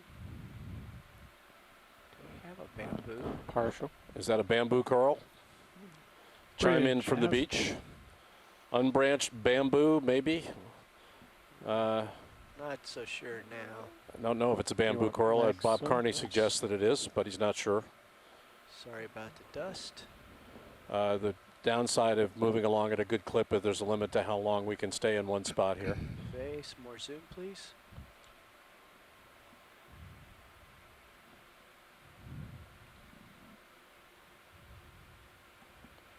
Not sure it's a bamboo, but it's your first coral, Brian.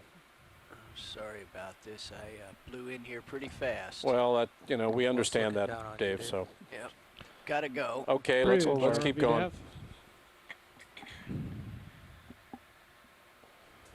This is the downside of moving a little quicker. We've got to come in, set up a little more quickly, and zoom a little quicker. And sometimes we, Copy 20. Will you please add 100 to that? in order to stop Thank you. relatively quickly, we reverse our thrusters, and this can kick up sediment in front of the D2. This is the downside of moving more quickly. So let's keep that in mind as we move along. We pay a price for moving along.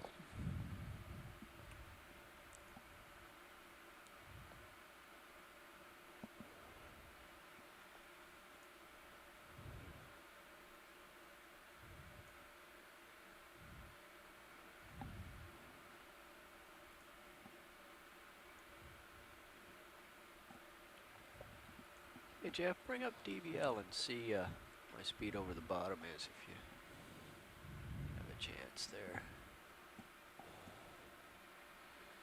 Let's see.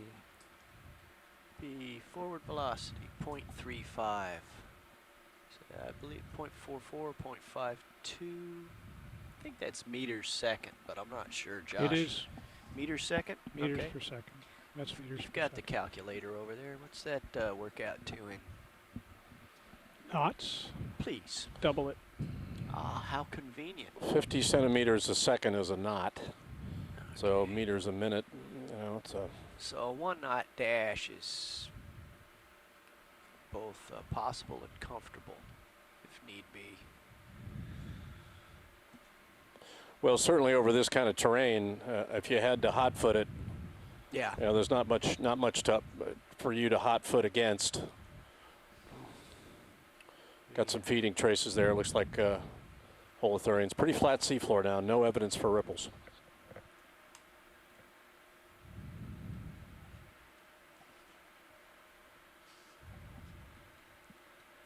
But boy, does it drags quite the pressure wave with it. Yeah. Yep. Got to stay out in front of your wake.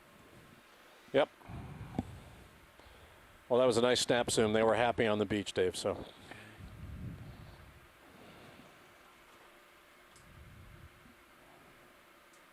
Another shrimp there in the upper right. Seen him before. Zoom roll. Seems like an extraordinary amount of drag to be dragging along with you. Pretty good looking antennae, but a lot of drag. Think of the volume that he could sweep with that out there. I know. Prey, though. I know. That's right. And pretty photogenic, too.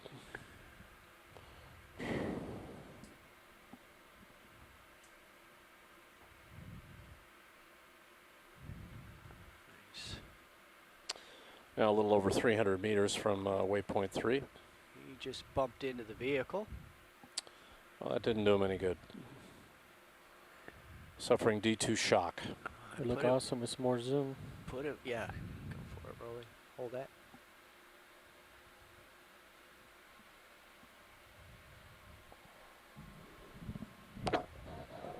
You can see it in the Sirius cam.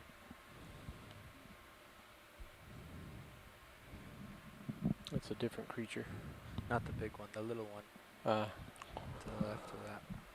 Permission to zoom Sirius? That's up to pilot. Yeah, you focus. That's poetry in motion, watching that shrimp swim. You need a couple more arms for Come Roland back out here. Roland, on that. Pulling out Sirius. And D2 Pulling as out well, ROV. please. Sirius is full wide. ROV's full wide. Thanks, Rolly.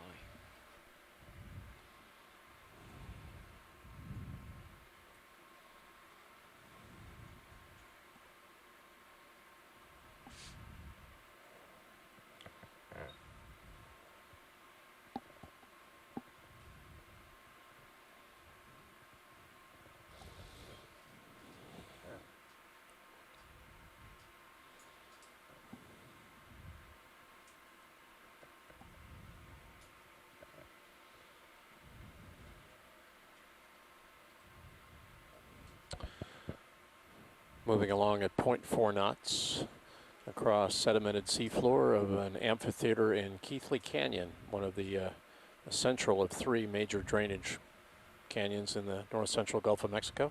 We're at a water depth of 2,141 meters. We're climbing a general slope.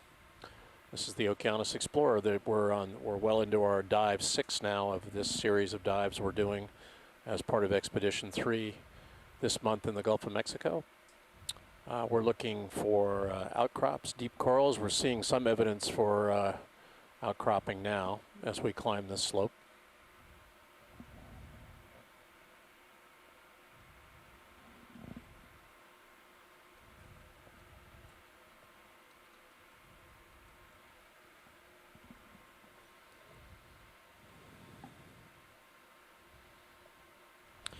Can we snap zoom on the rubble at just for a few seconds? Sure. Geological types. Go for it.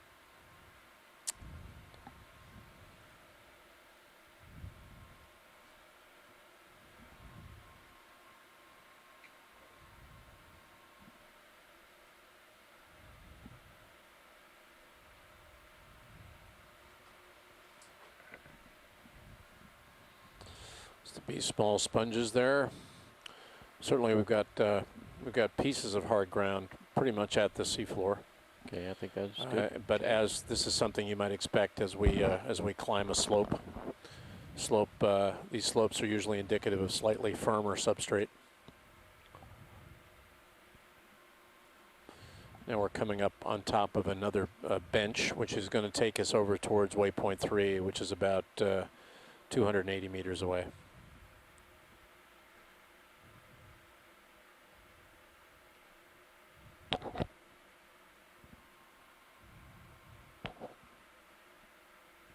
I'm going to change the setting on your ROV HD2. Okay.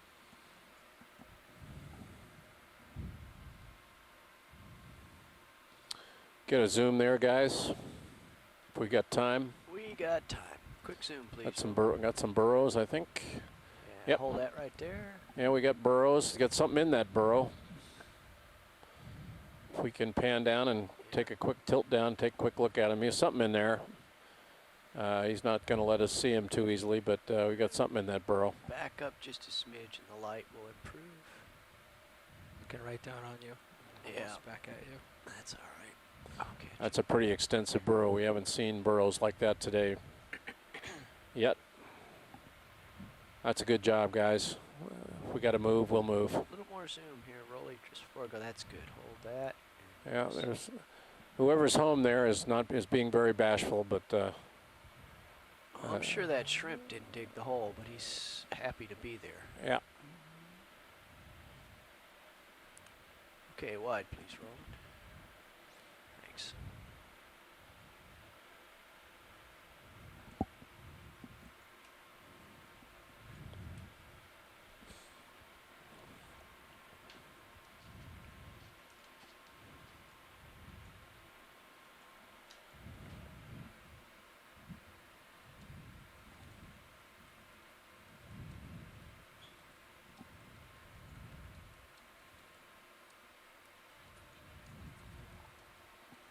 Copy 20. Please add 100 meters, 100.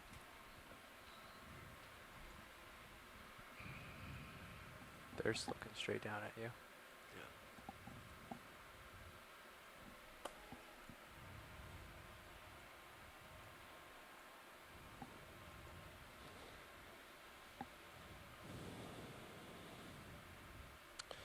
We have seen one solitary, potentially bamboo coral on this transect thus far. We have been in the water now over 4 hours. We've been on the seafloor almost 3 hours. We're moving generally northeast towards our third waypoint, and then we'll be moving southeast and then east up the wall of this large amphitheater in Keathley Canyon. Yeah, This is the Okeanos Explorer.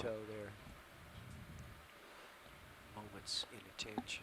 Holothurian. You missed the solitary coral. Got him We 2 or found 3 a coral times today. Yeah, we just pirouette Of on course. the line. Of course, another holothurian.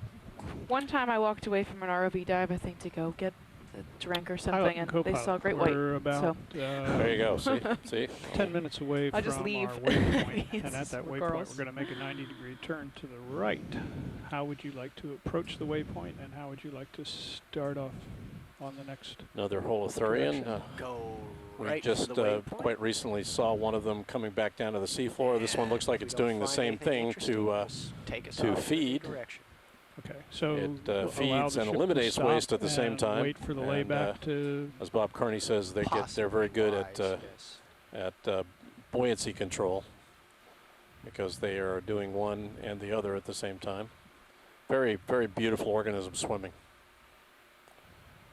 And you see 2 shadows from the same organism because we've got 2 banks of lights on the D2 illuminating it. And gives the illusion that you've got 2 organisms there, but you've only got one illuminated by 2 light sources.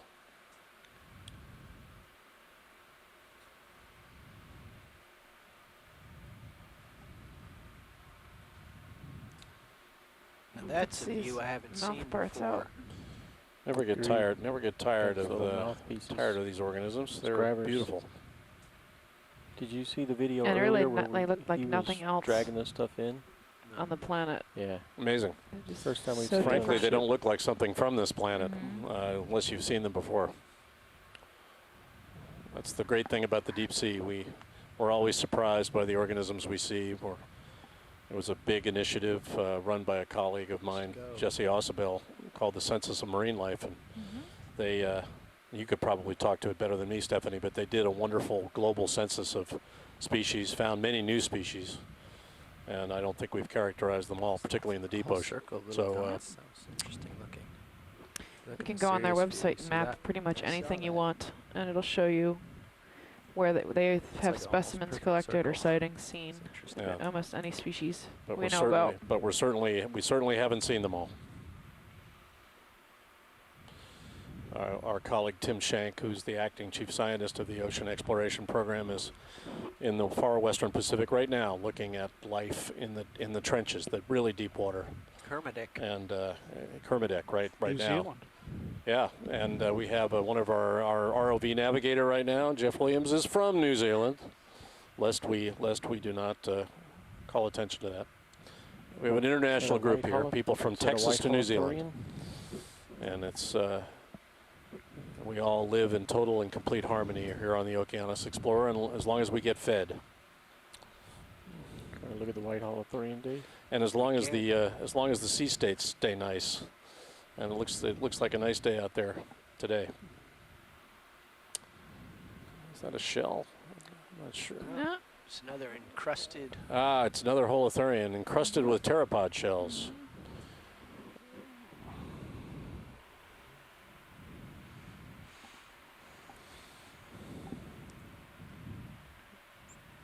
Pop a zoom on it, then I gotta go. Pseudostichopus. Bridge. I Now. saw him yesterday, Time, or the day Dave. before. Wow. A living, breathing pincushion. You've got at least 30 seconds. If you want to get a good look. I think my I was desktop just looking up is gonna that hit us. red holothurian, the one that I was don't see swimming anything in before, the because I video. didn't know the name, couldn't remember it. I remember Mary mentioned it last year, but it doesn't have the coolest name, genus name. It's called Enypniastes. Enypniastes, right? And this is Bridge. Pseudostichopus. I think that's pretty good too. Iastes. Hey, how much left to go on this move? Pseudostichopus is pretty good too. Copy that. Let's add another 20 meters and then come to an easy stop.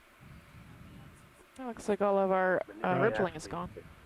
Headless chicken fish, because it looks like a chicken without a head when it's what I call it.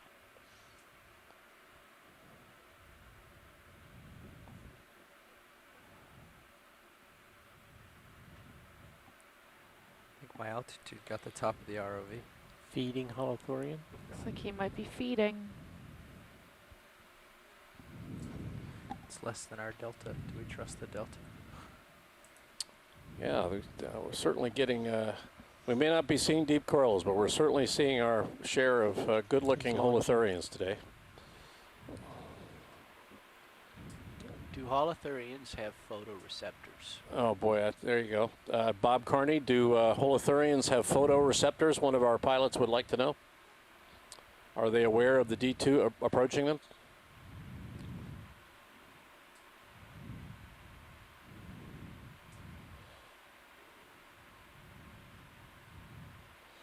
That's another Enypniastes. Looking back on you, Dave. Okay. They, according to Bob, they have no eyes, but they have lots of nerve endings. So I don't know whether that would imply light sensitivity or not. But Well, they certainly detect us. yeah, I don't know whether There that's. was a paper a few years ago.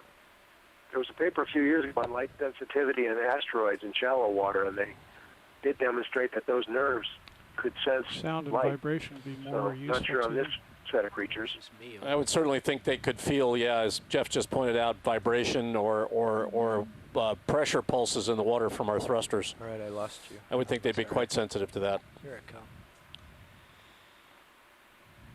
Right.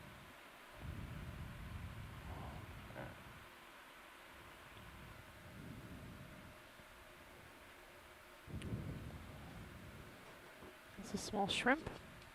Okay, the ship's going to arrive at waypoint 3 here in the There's next something. couple of minutes, and it's going to come to an easy stop. We're laid back about 100 meters, and so we'll just fall into place at waypoint 3 over the next 7 minutes or so.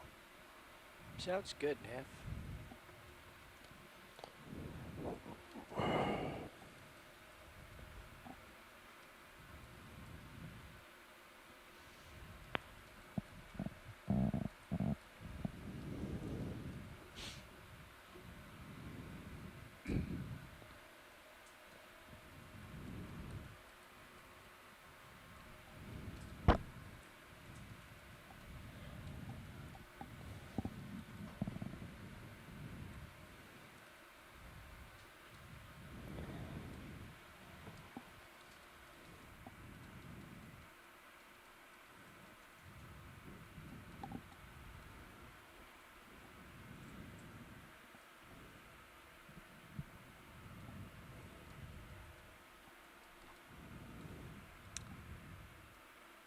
Very little of anything reflective on the sonar or sticking up from the bottom.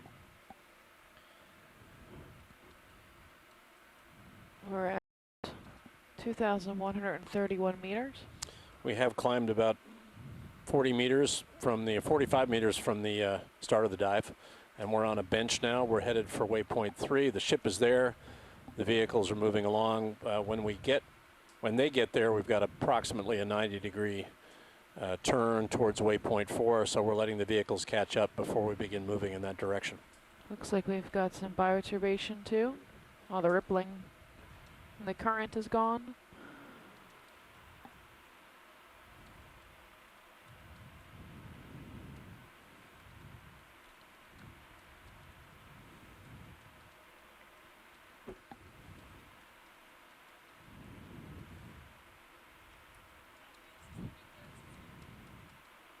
Copy Sir 20, Gasso. come to an easy stop. Got some yellow things on the right.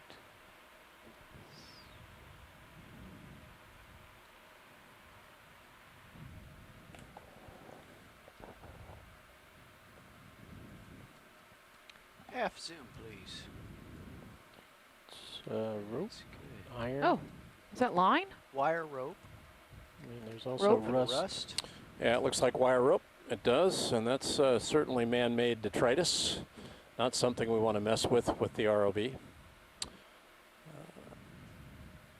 As I have said several times, we have seen very little evidence for man-made debris at the seafloor, and you can see the iron staining behind this exposed part of it at the seafloor. It's possible that hummocky area behind you is also covered with, it's sediment covering more of that wire rope, which is rusting.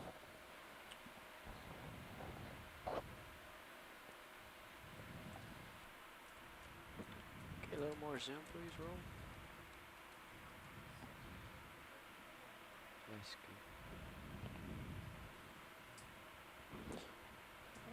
good. Detritus? I don't think so. Mark detritus? No, I don't think so. I have a note. We usually mark anything of interest so video can track where they saw it. We can see it. I suspect there's a coil of it half Yeah. out. Yeah, absolutely. I think the iron staining we're seeing at the surface is indicative of the fact that there's more of it underneath. Pull back. All right, Dave. I want to get going pretty soon. Okay. Did you say pull back or hold that? Pull back. Okay. That's good. Yeah, come all the way Full wide. wide. I'm making my co-pilot nervous here, so I will get with the program. You do make people nervous, Dave. You know your capabilities. I'm just making sure you don't get sucked in. It's good of you to do that. There's a small shrimp in the upper center. I think I know what I'm doing right up to the moment that I don't. That's why This I'm is here to help. what I would Ship call the has Royal arrived Red, at the but waypoint, Mary's and not on so here we're to just confirm. over drifting some in more for a rust. close now. Off your bottom You can left. see its swimmerettes. Yeah, we had a Still good view of looking him back while at you were out. I mean, we were right behind him as he was swimming away and came right up to the D2, and then they're really poetry in motion swimming. The swimmerettes are very efficient at moving them along. They're very good at swimming directly away from us. See him, I just put him into an evasive maneuver there. He's not having it. Yeah, getting a little disturbance in the seafloor right in front of us. Or is that the wire rope? I'm not. No, it's something else. New spot. But, you know, if one bundle of wire rope went over the side, Right. probably Yeah, that's something else conceivable. did It's too. something, right? Let's get a quick zoom, please, Roll. Thank you. That's another one of those Sargassum. mysterious splooges, for lack of a Burrow of technical some term. Full kind. wide, please. Mustache.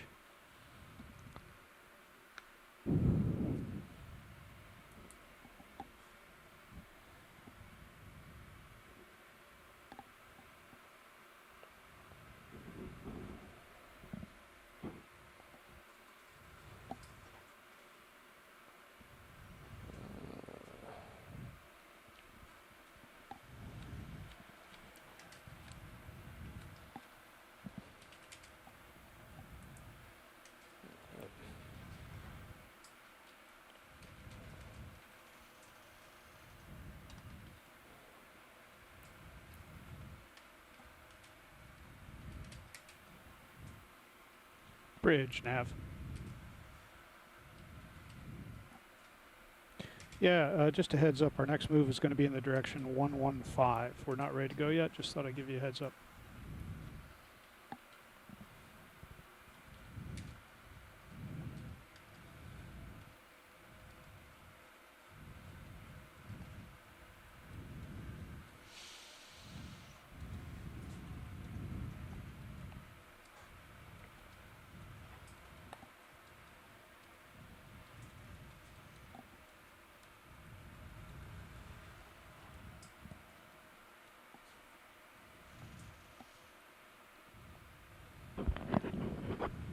This is the sort of terrain where something on the horizon can be infinitely fascinating until you get to it. I think it's the remedy for flat seafloor, something on the horizon.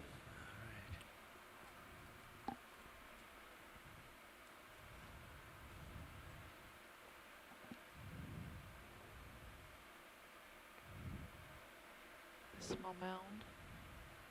Something white on your left. Up, see it? With a hole. And a hole in the middle. Active burrow. Something white to the upper right. Excuse me, left. Yeah, I know where it is. Don't worry. I have no idea what this is going to be. Half zoom, please, Roland. Partial. That. Looks a little like trash too. Might be wrong, but reflective like aluminum. Yeah, maybe a potato chip bag. Let's get a little more zoom. I don't know. Or just that. aluminum. Yeah, it's like tin foily. Certainly man-made, however. It's tinfoil. Mylar or something, and it's worth pointing out that when you throw something over the under it. side, everybody who's listening lasts a long time on the seafloor.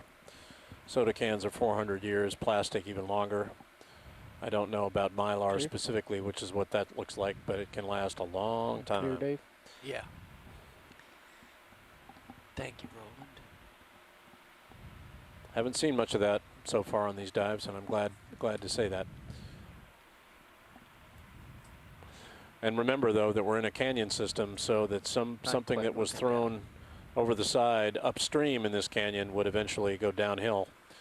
And so canyons have a way of sweeping up and channeling debris that ends up in deep water in the Gulf of Mexico.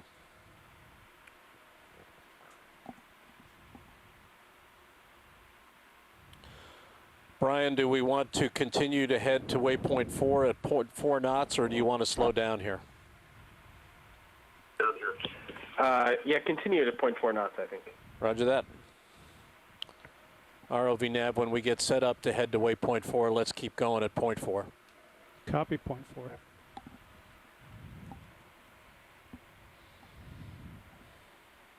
Always forward. A little more sargassum, I think.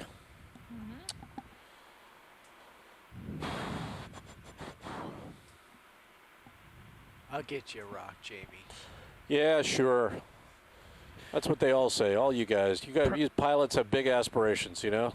Probably aren't a lot of drop stones around here. That's a good thing. Although you'd be surprised, you know, the odd drop stone ends up in the Gulf of Mexico from way up in the hinterlands of the Mississippi River. They do show themselves, but they get buried in soft sediment. Probably just about done with that. But odd things have a habit of coming to the surface in the Gulf of Mexico. You get little bits of basement that come up occasionally with all this salt that comes up from very, very deep. You get bits of basalt, for example, pieces of ocean crust that come up and end up at the surface. And we don't know where they came from, but they've come from a long way down. Guys, it looks like you're just about arrived. So our next move is 115. 115, you can get it going. Okay, gonna get going. 115.4 knots. Coming right.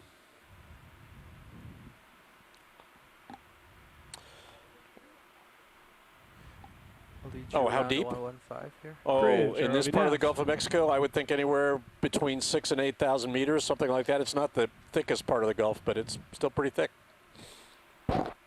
Yeah, 100 meters, 115 degrees, 0.4 knot.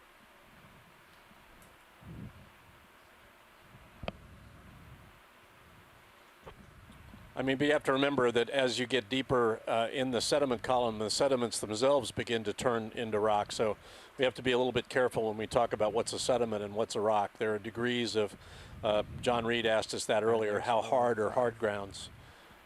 We generally call something a rock when it has some kind of resistance. So if you were to stand on this sediment, you'd sink into it to some depth. Those hard grounds, some of those hard grounds would be hard enough to stand on. We would certainly call that a rock. But there are all kinds of degrees of lithification, what we call lithification rock, like properties in sediments, and the deeper they are, the uh-oh, sounds like a drill to me. So, gentlemen, what would our bailout plan be? Due south. Now, fire, fire, fire. This is a drill, this is a drill, this is a drill. I'd start to come up. You'd start to come up. We'd head the ship due south. The ROV workshop, the galley, the medical stateroom, all within the skin of the ship. Smoke has been reported within the skin of the ship. All hands report to your fire and emergency stations. This is a drill, this is a drill, this is a drill. Winds are out of the north. If the ship's dead in the water, she'll drift south. Okay.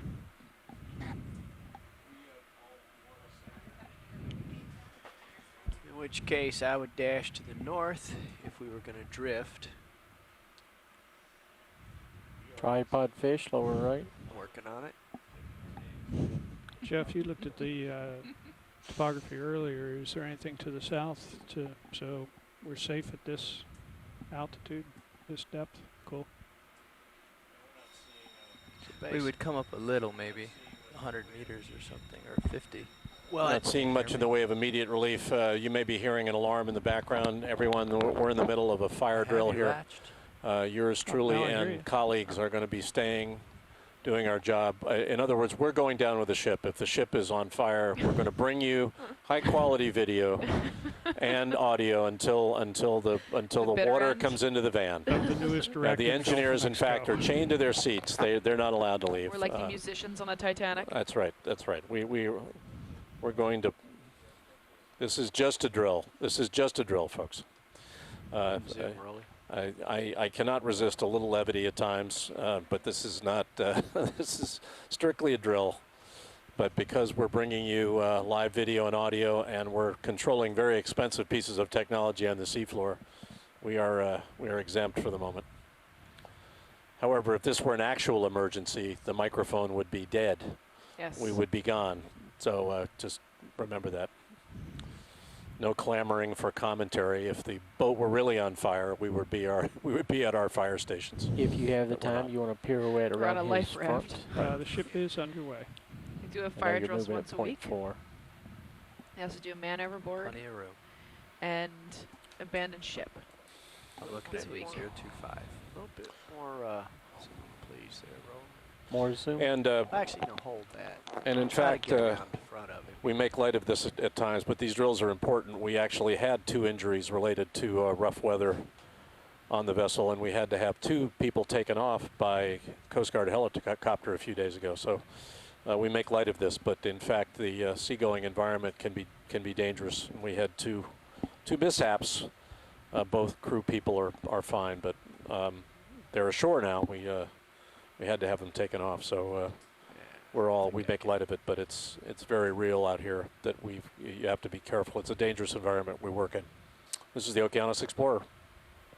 Come out a little bit on the zoom, Rolly, and I'm working closer to him. Yeah. Say, Jamie, given the thinking of the crew, does the Okeanos, will there be explorations on Sunday, Easter? You bet. This is a 7-day-a-week, 24-hour-a-day operation. You can celebrate Easter however you like, but we will be doing our thing here. Yeah, We can we opt for zoom deep on sea his diving. mouth? Yeah, we're going down When you're ready. deep sea diving for Easter eggs. That's right. There you go. That's right. Oh, he's got a limp. A little bit more so. I think we're going to see spikes on his mouth.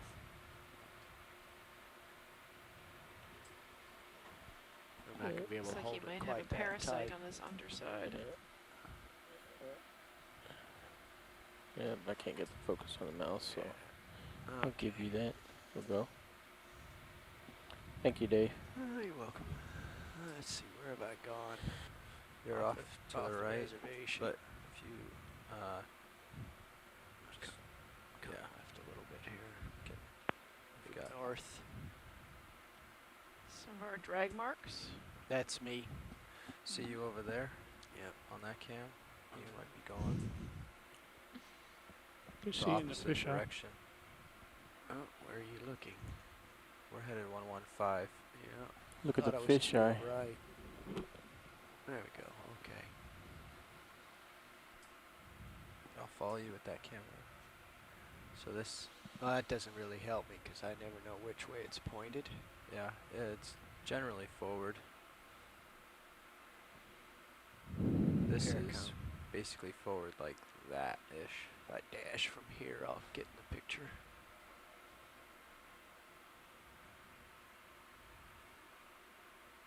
There we go. Some gelatinous material passed through the screen. Not sure what it was.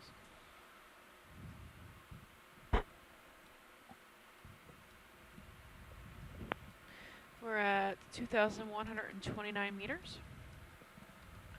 We have a temperature of 4.26 degrees Celsius. Salinity 34.961 PSUs. Bottom is 100% sediment. Some mild bioturbation. Bridge, Seeing nav. some Please interesting continue things. the current move. Please Uh-oh. continue the current move. Do we have another coral here? Oh. Let's get a zoom on that, folks. Copy that. Didn't want to interrupt you, but go ahead and add another 100 meters. Okay, Roger, half, 100. half of a zoom, please, Roland. That looks like what we saw earlier. It looks like we thought it might be a bamboo coral, but I don't think we got confirmation of that. Partial. It's single stalk. I don't know if it... I need lasers, guys, when you get a chance. I don't see any polyps. No, It may not be something in the- alive. Yeah. Right there. Yeah, that one doesn't look too healthy. Lasers are on whenever you want to come out and see them. Dave, on your other heading, I saw something large floating above the Nonetheless, surface. Okay. Could have been a larger fish than we've seen yet.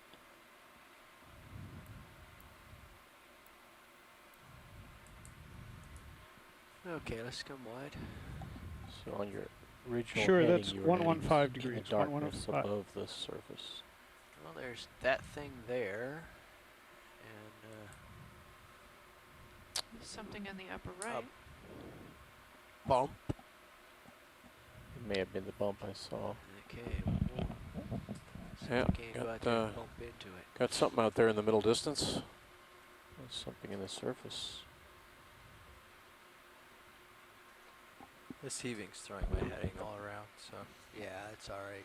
I'm facing towards you Small more. mound. I'm gonna end. Well, it looks like one of these correct, depressions it'll end again, up where coming something has left. actually shoved the sediment off to the side. They do look like resting traces for a large organism.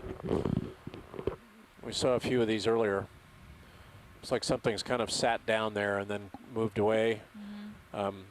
Doesn't really look like a whale resting trace to me, but looks like one that may have been partially Seems to be filled in. continuing on in that direction. I don't know what else it could be. There's sargassum ponded up against one side of it. It's clearly sedimentary. I think it's not a burrow or anything like that. Yeah, it looks like it would take a lot of effort to push that big piece of Well, you know, they sediment to the kind of side. whales come down and just kind of sit there, beaked whales. They seem to continue in that direction. That's a fish, I think, off to the right, though. Maybe, is it? I didn't see. Is that? There's That's a not. fish in the upper right-hand corner. Could just be weed, I guess, but I think. That looks different. Some burrowing here. Yeah, burrow of some kind. If we can get a. Got to get back on the reservation. Yeah, I guess we've got time to do that. There you are. Yep.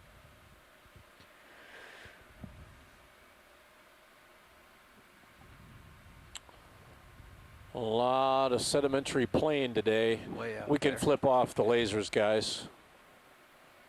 La, la, la, This is la. stuck. Thank you. Yep. Another one of these depressions. There's another stalked thing. Not sure what it is on the Yeah, center if we can get a zoom dead ahead of us there, Looks alive. if we've got time, Yeah, we do. that would be good. That is a coral. Just like the other one. Let me see if I can be a little bit more delicate. This one looks like it might have polyps on it now. Yeah. Yeah, this one looks healthier. This is the third coral of this type we've seen, though, and we thought it might be a bamboo. I don't know that we got confirmation that it was, but Branched bamboo. well, it was a stalk. It was a single stalk like this, but it had polyps on it. Okay, let's zoom, please, roll. It's got an associate. Andrea, we're at 2,129 meters. Source of the fire has been detected. The fan room on the main deck. That is the fan room on the main deck. It's got a small shrimp associated with it. Got more zoom if you want it. Go for it. Hold that a second. Get my,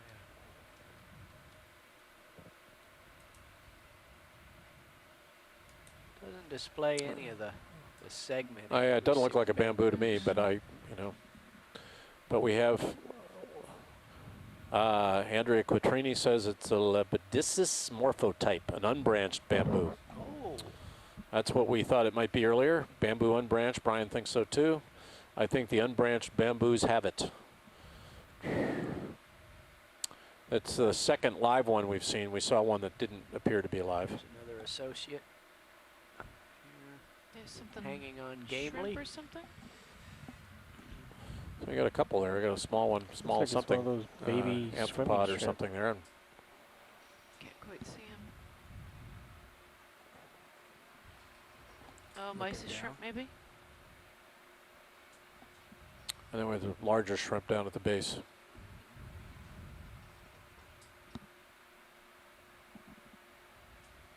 That's great work, guys. Thank you. Okay, Roland, gotta go. Thank you. Good. Getting a few corals under our belt.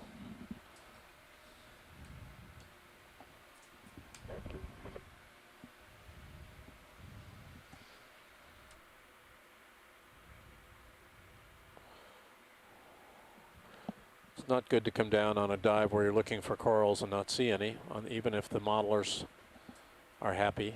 It's nice to show some corals to people.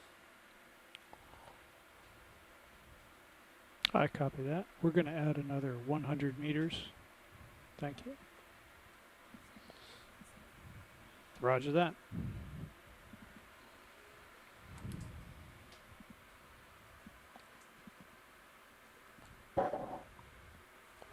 There's a nice trail.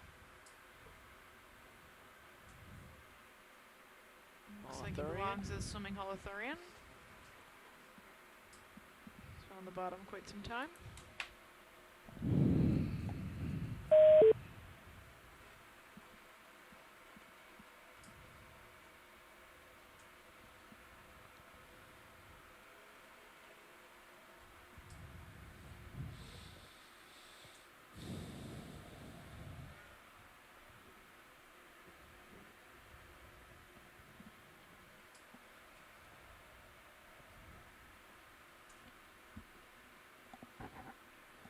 Attention on the Okeanos Explorer. The fire is reported out. The fire is reported out. So Right, speaking getting out there. Yeah. Speaking of the fire, I think our strategy should be to haul up as far as we can and get streamed out in the direction of greatest likelihood, but if we were to go dark ship, we'd want to get up as high as we could before that happened. And if you had to do that, if you had to get up as high as you could and it was a reasonable emergency situation, how fast would you be comfortable doing that? We'd come up at 30 meters a minute. So you couldn't increase your rise rate over what you would normally do? We might make it to 35, but there's a limit on what we can command from the station up here. Right. Well, that's good to know. And when we lose main power, we lose the winch. Yeah, so the idea is get as much reeled in as possible before... There's a nice resting trace there from a worm star in the lower right. Feeding trace, I should say. Feeding, yeah. Might be a Saryanthid in the center Theoretically, screen. we keep all the Right near the tripod. ROV system alive, but we lose the winch.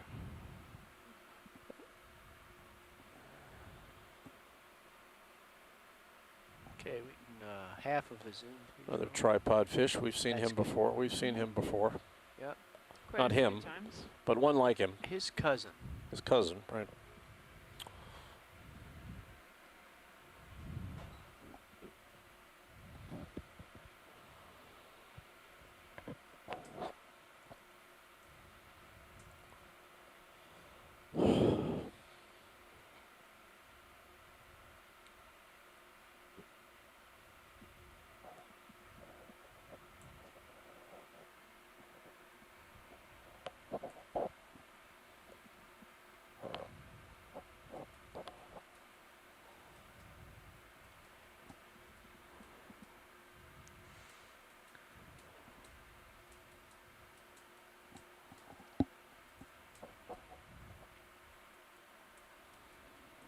He has one tooth. That's a pressure wave. Oops. Well, we have successfully, he doesn't want to move too much, but he's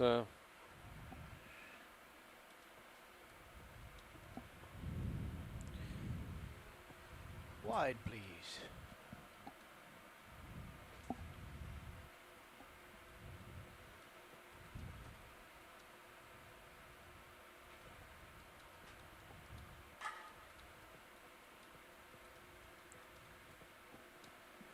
Something sticking up. Up. Is that same coral? We've I was just been going to moving say. quite Thank you.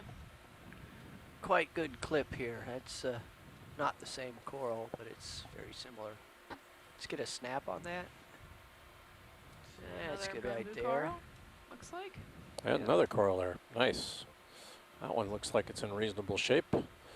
No associates, but oh, well, maybe I'm wrong about that. Maybe there is something down there. Everybody has a tangle of sargassum.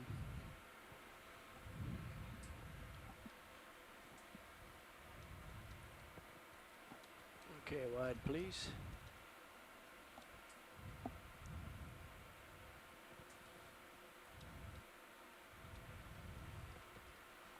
Yeah, the ship is about halfway to waypoint 4. Okay. Seems to be a lot more tracking here on the bottom.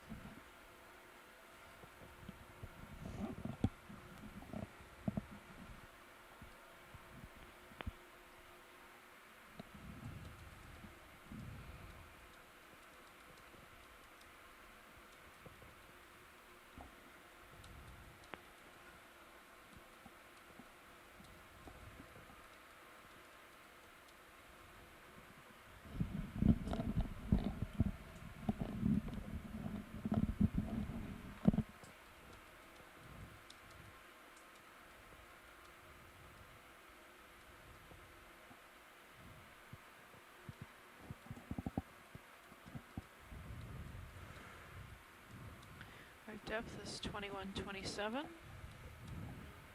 Our temperature is 4.26 degrees Celsius. Our salinity 34.962 PSUs.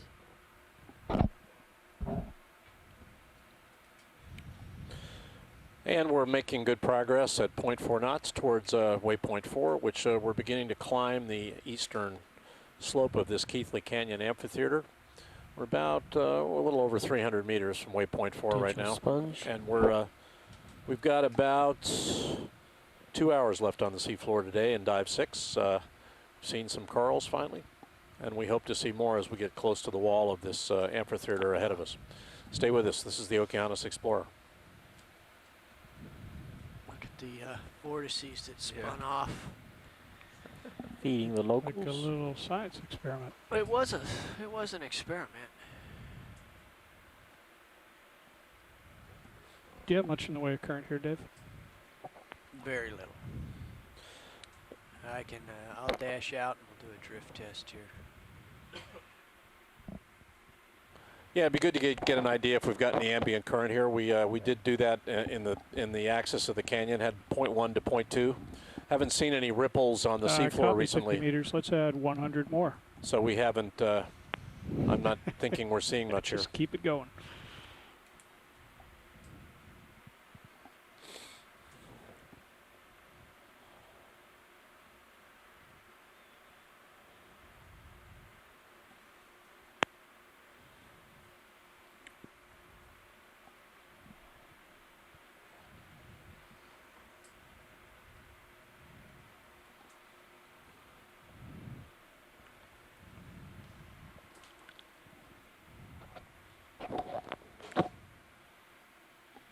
Okay, we're adrift.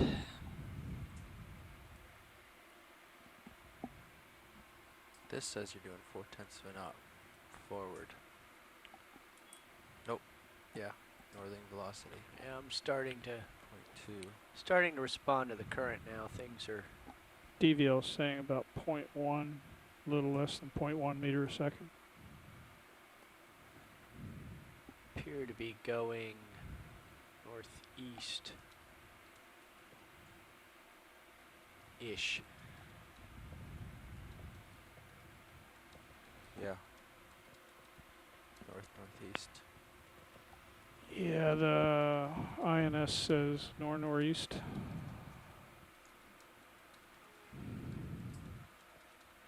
Less than 0.1 meters a second. Maybe 0.75 meters a second.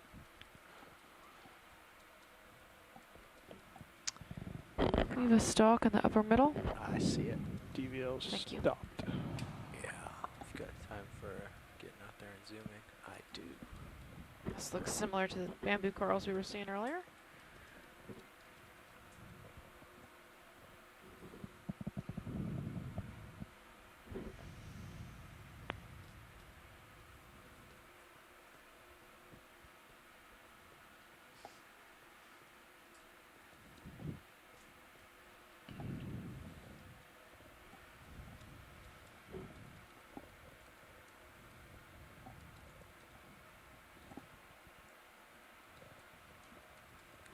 Yeah, half as soon, please, Roland.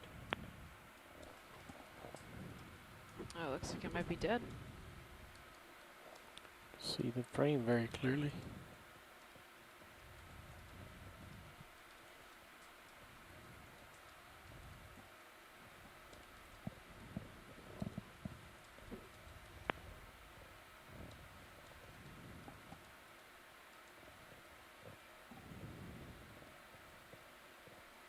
There's not Let's see the not polyp segmentation though one. on its stem. Okay. Interesting. If you look at the Sirius view, I see giant footprints. I was just thinking the same thing. I don't think you're seeing footprints, Dave. Hate to tell you that. I know that's what you'd like to see. Okay, flipper prints. He's been out. He's been out for a while. Dave has been out for years. It's catching up with him. Wait, who was it that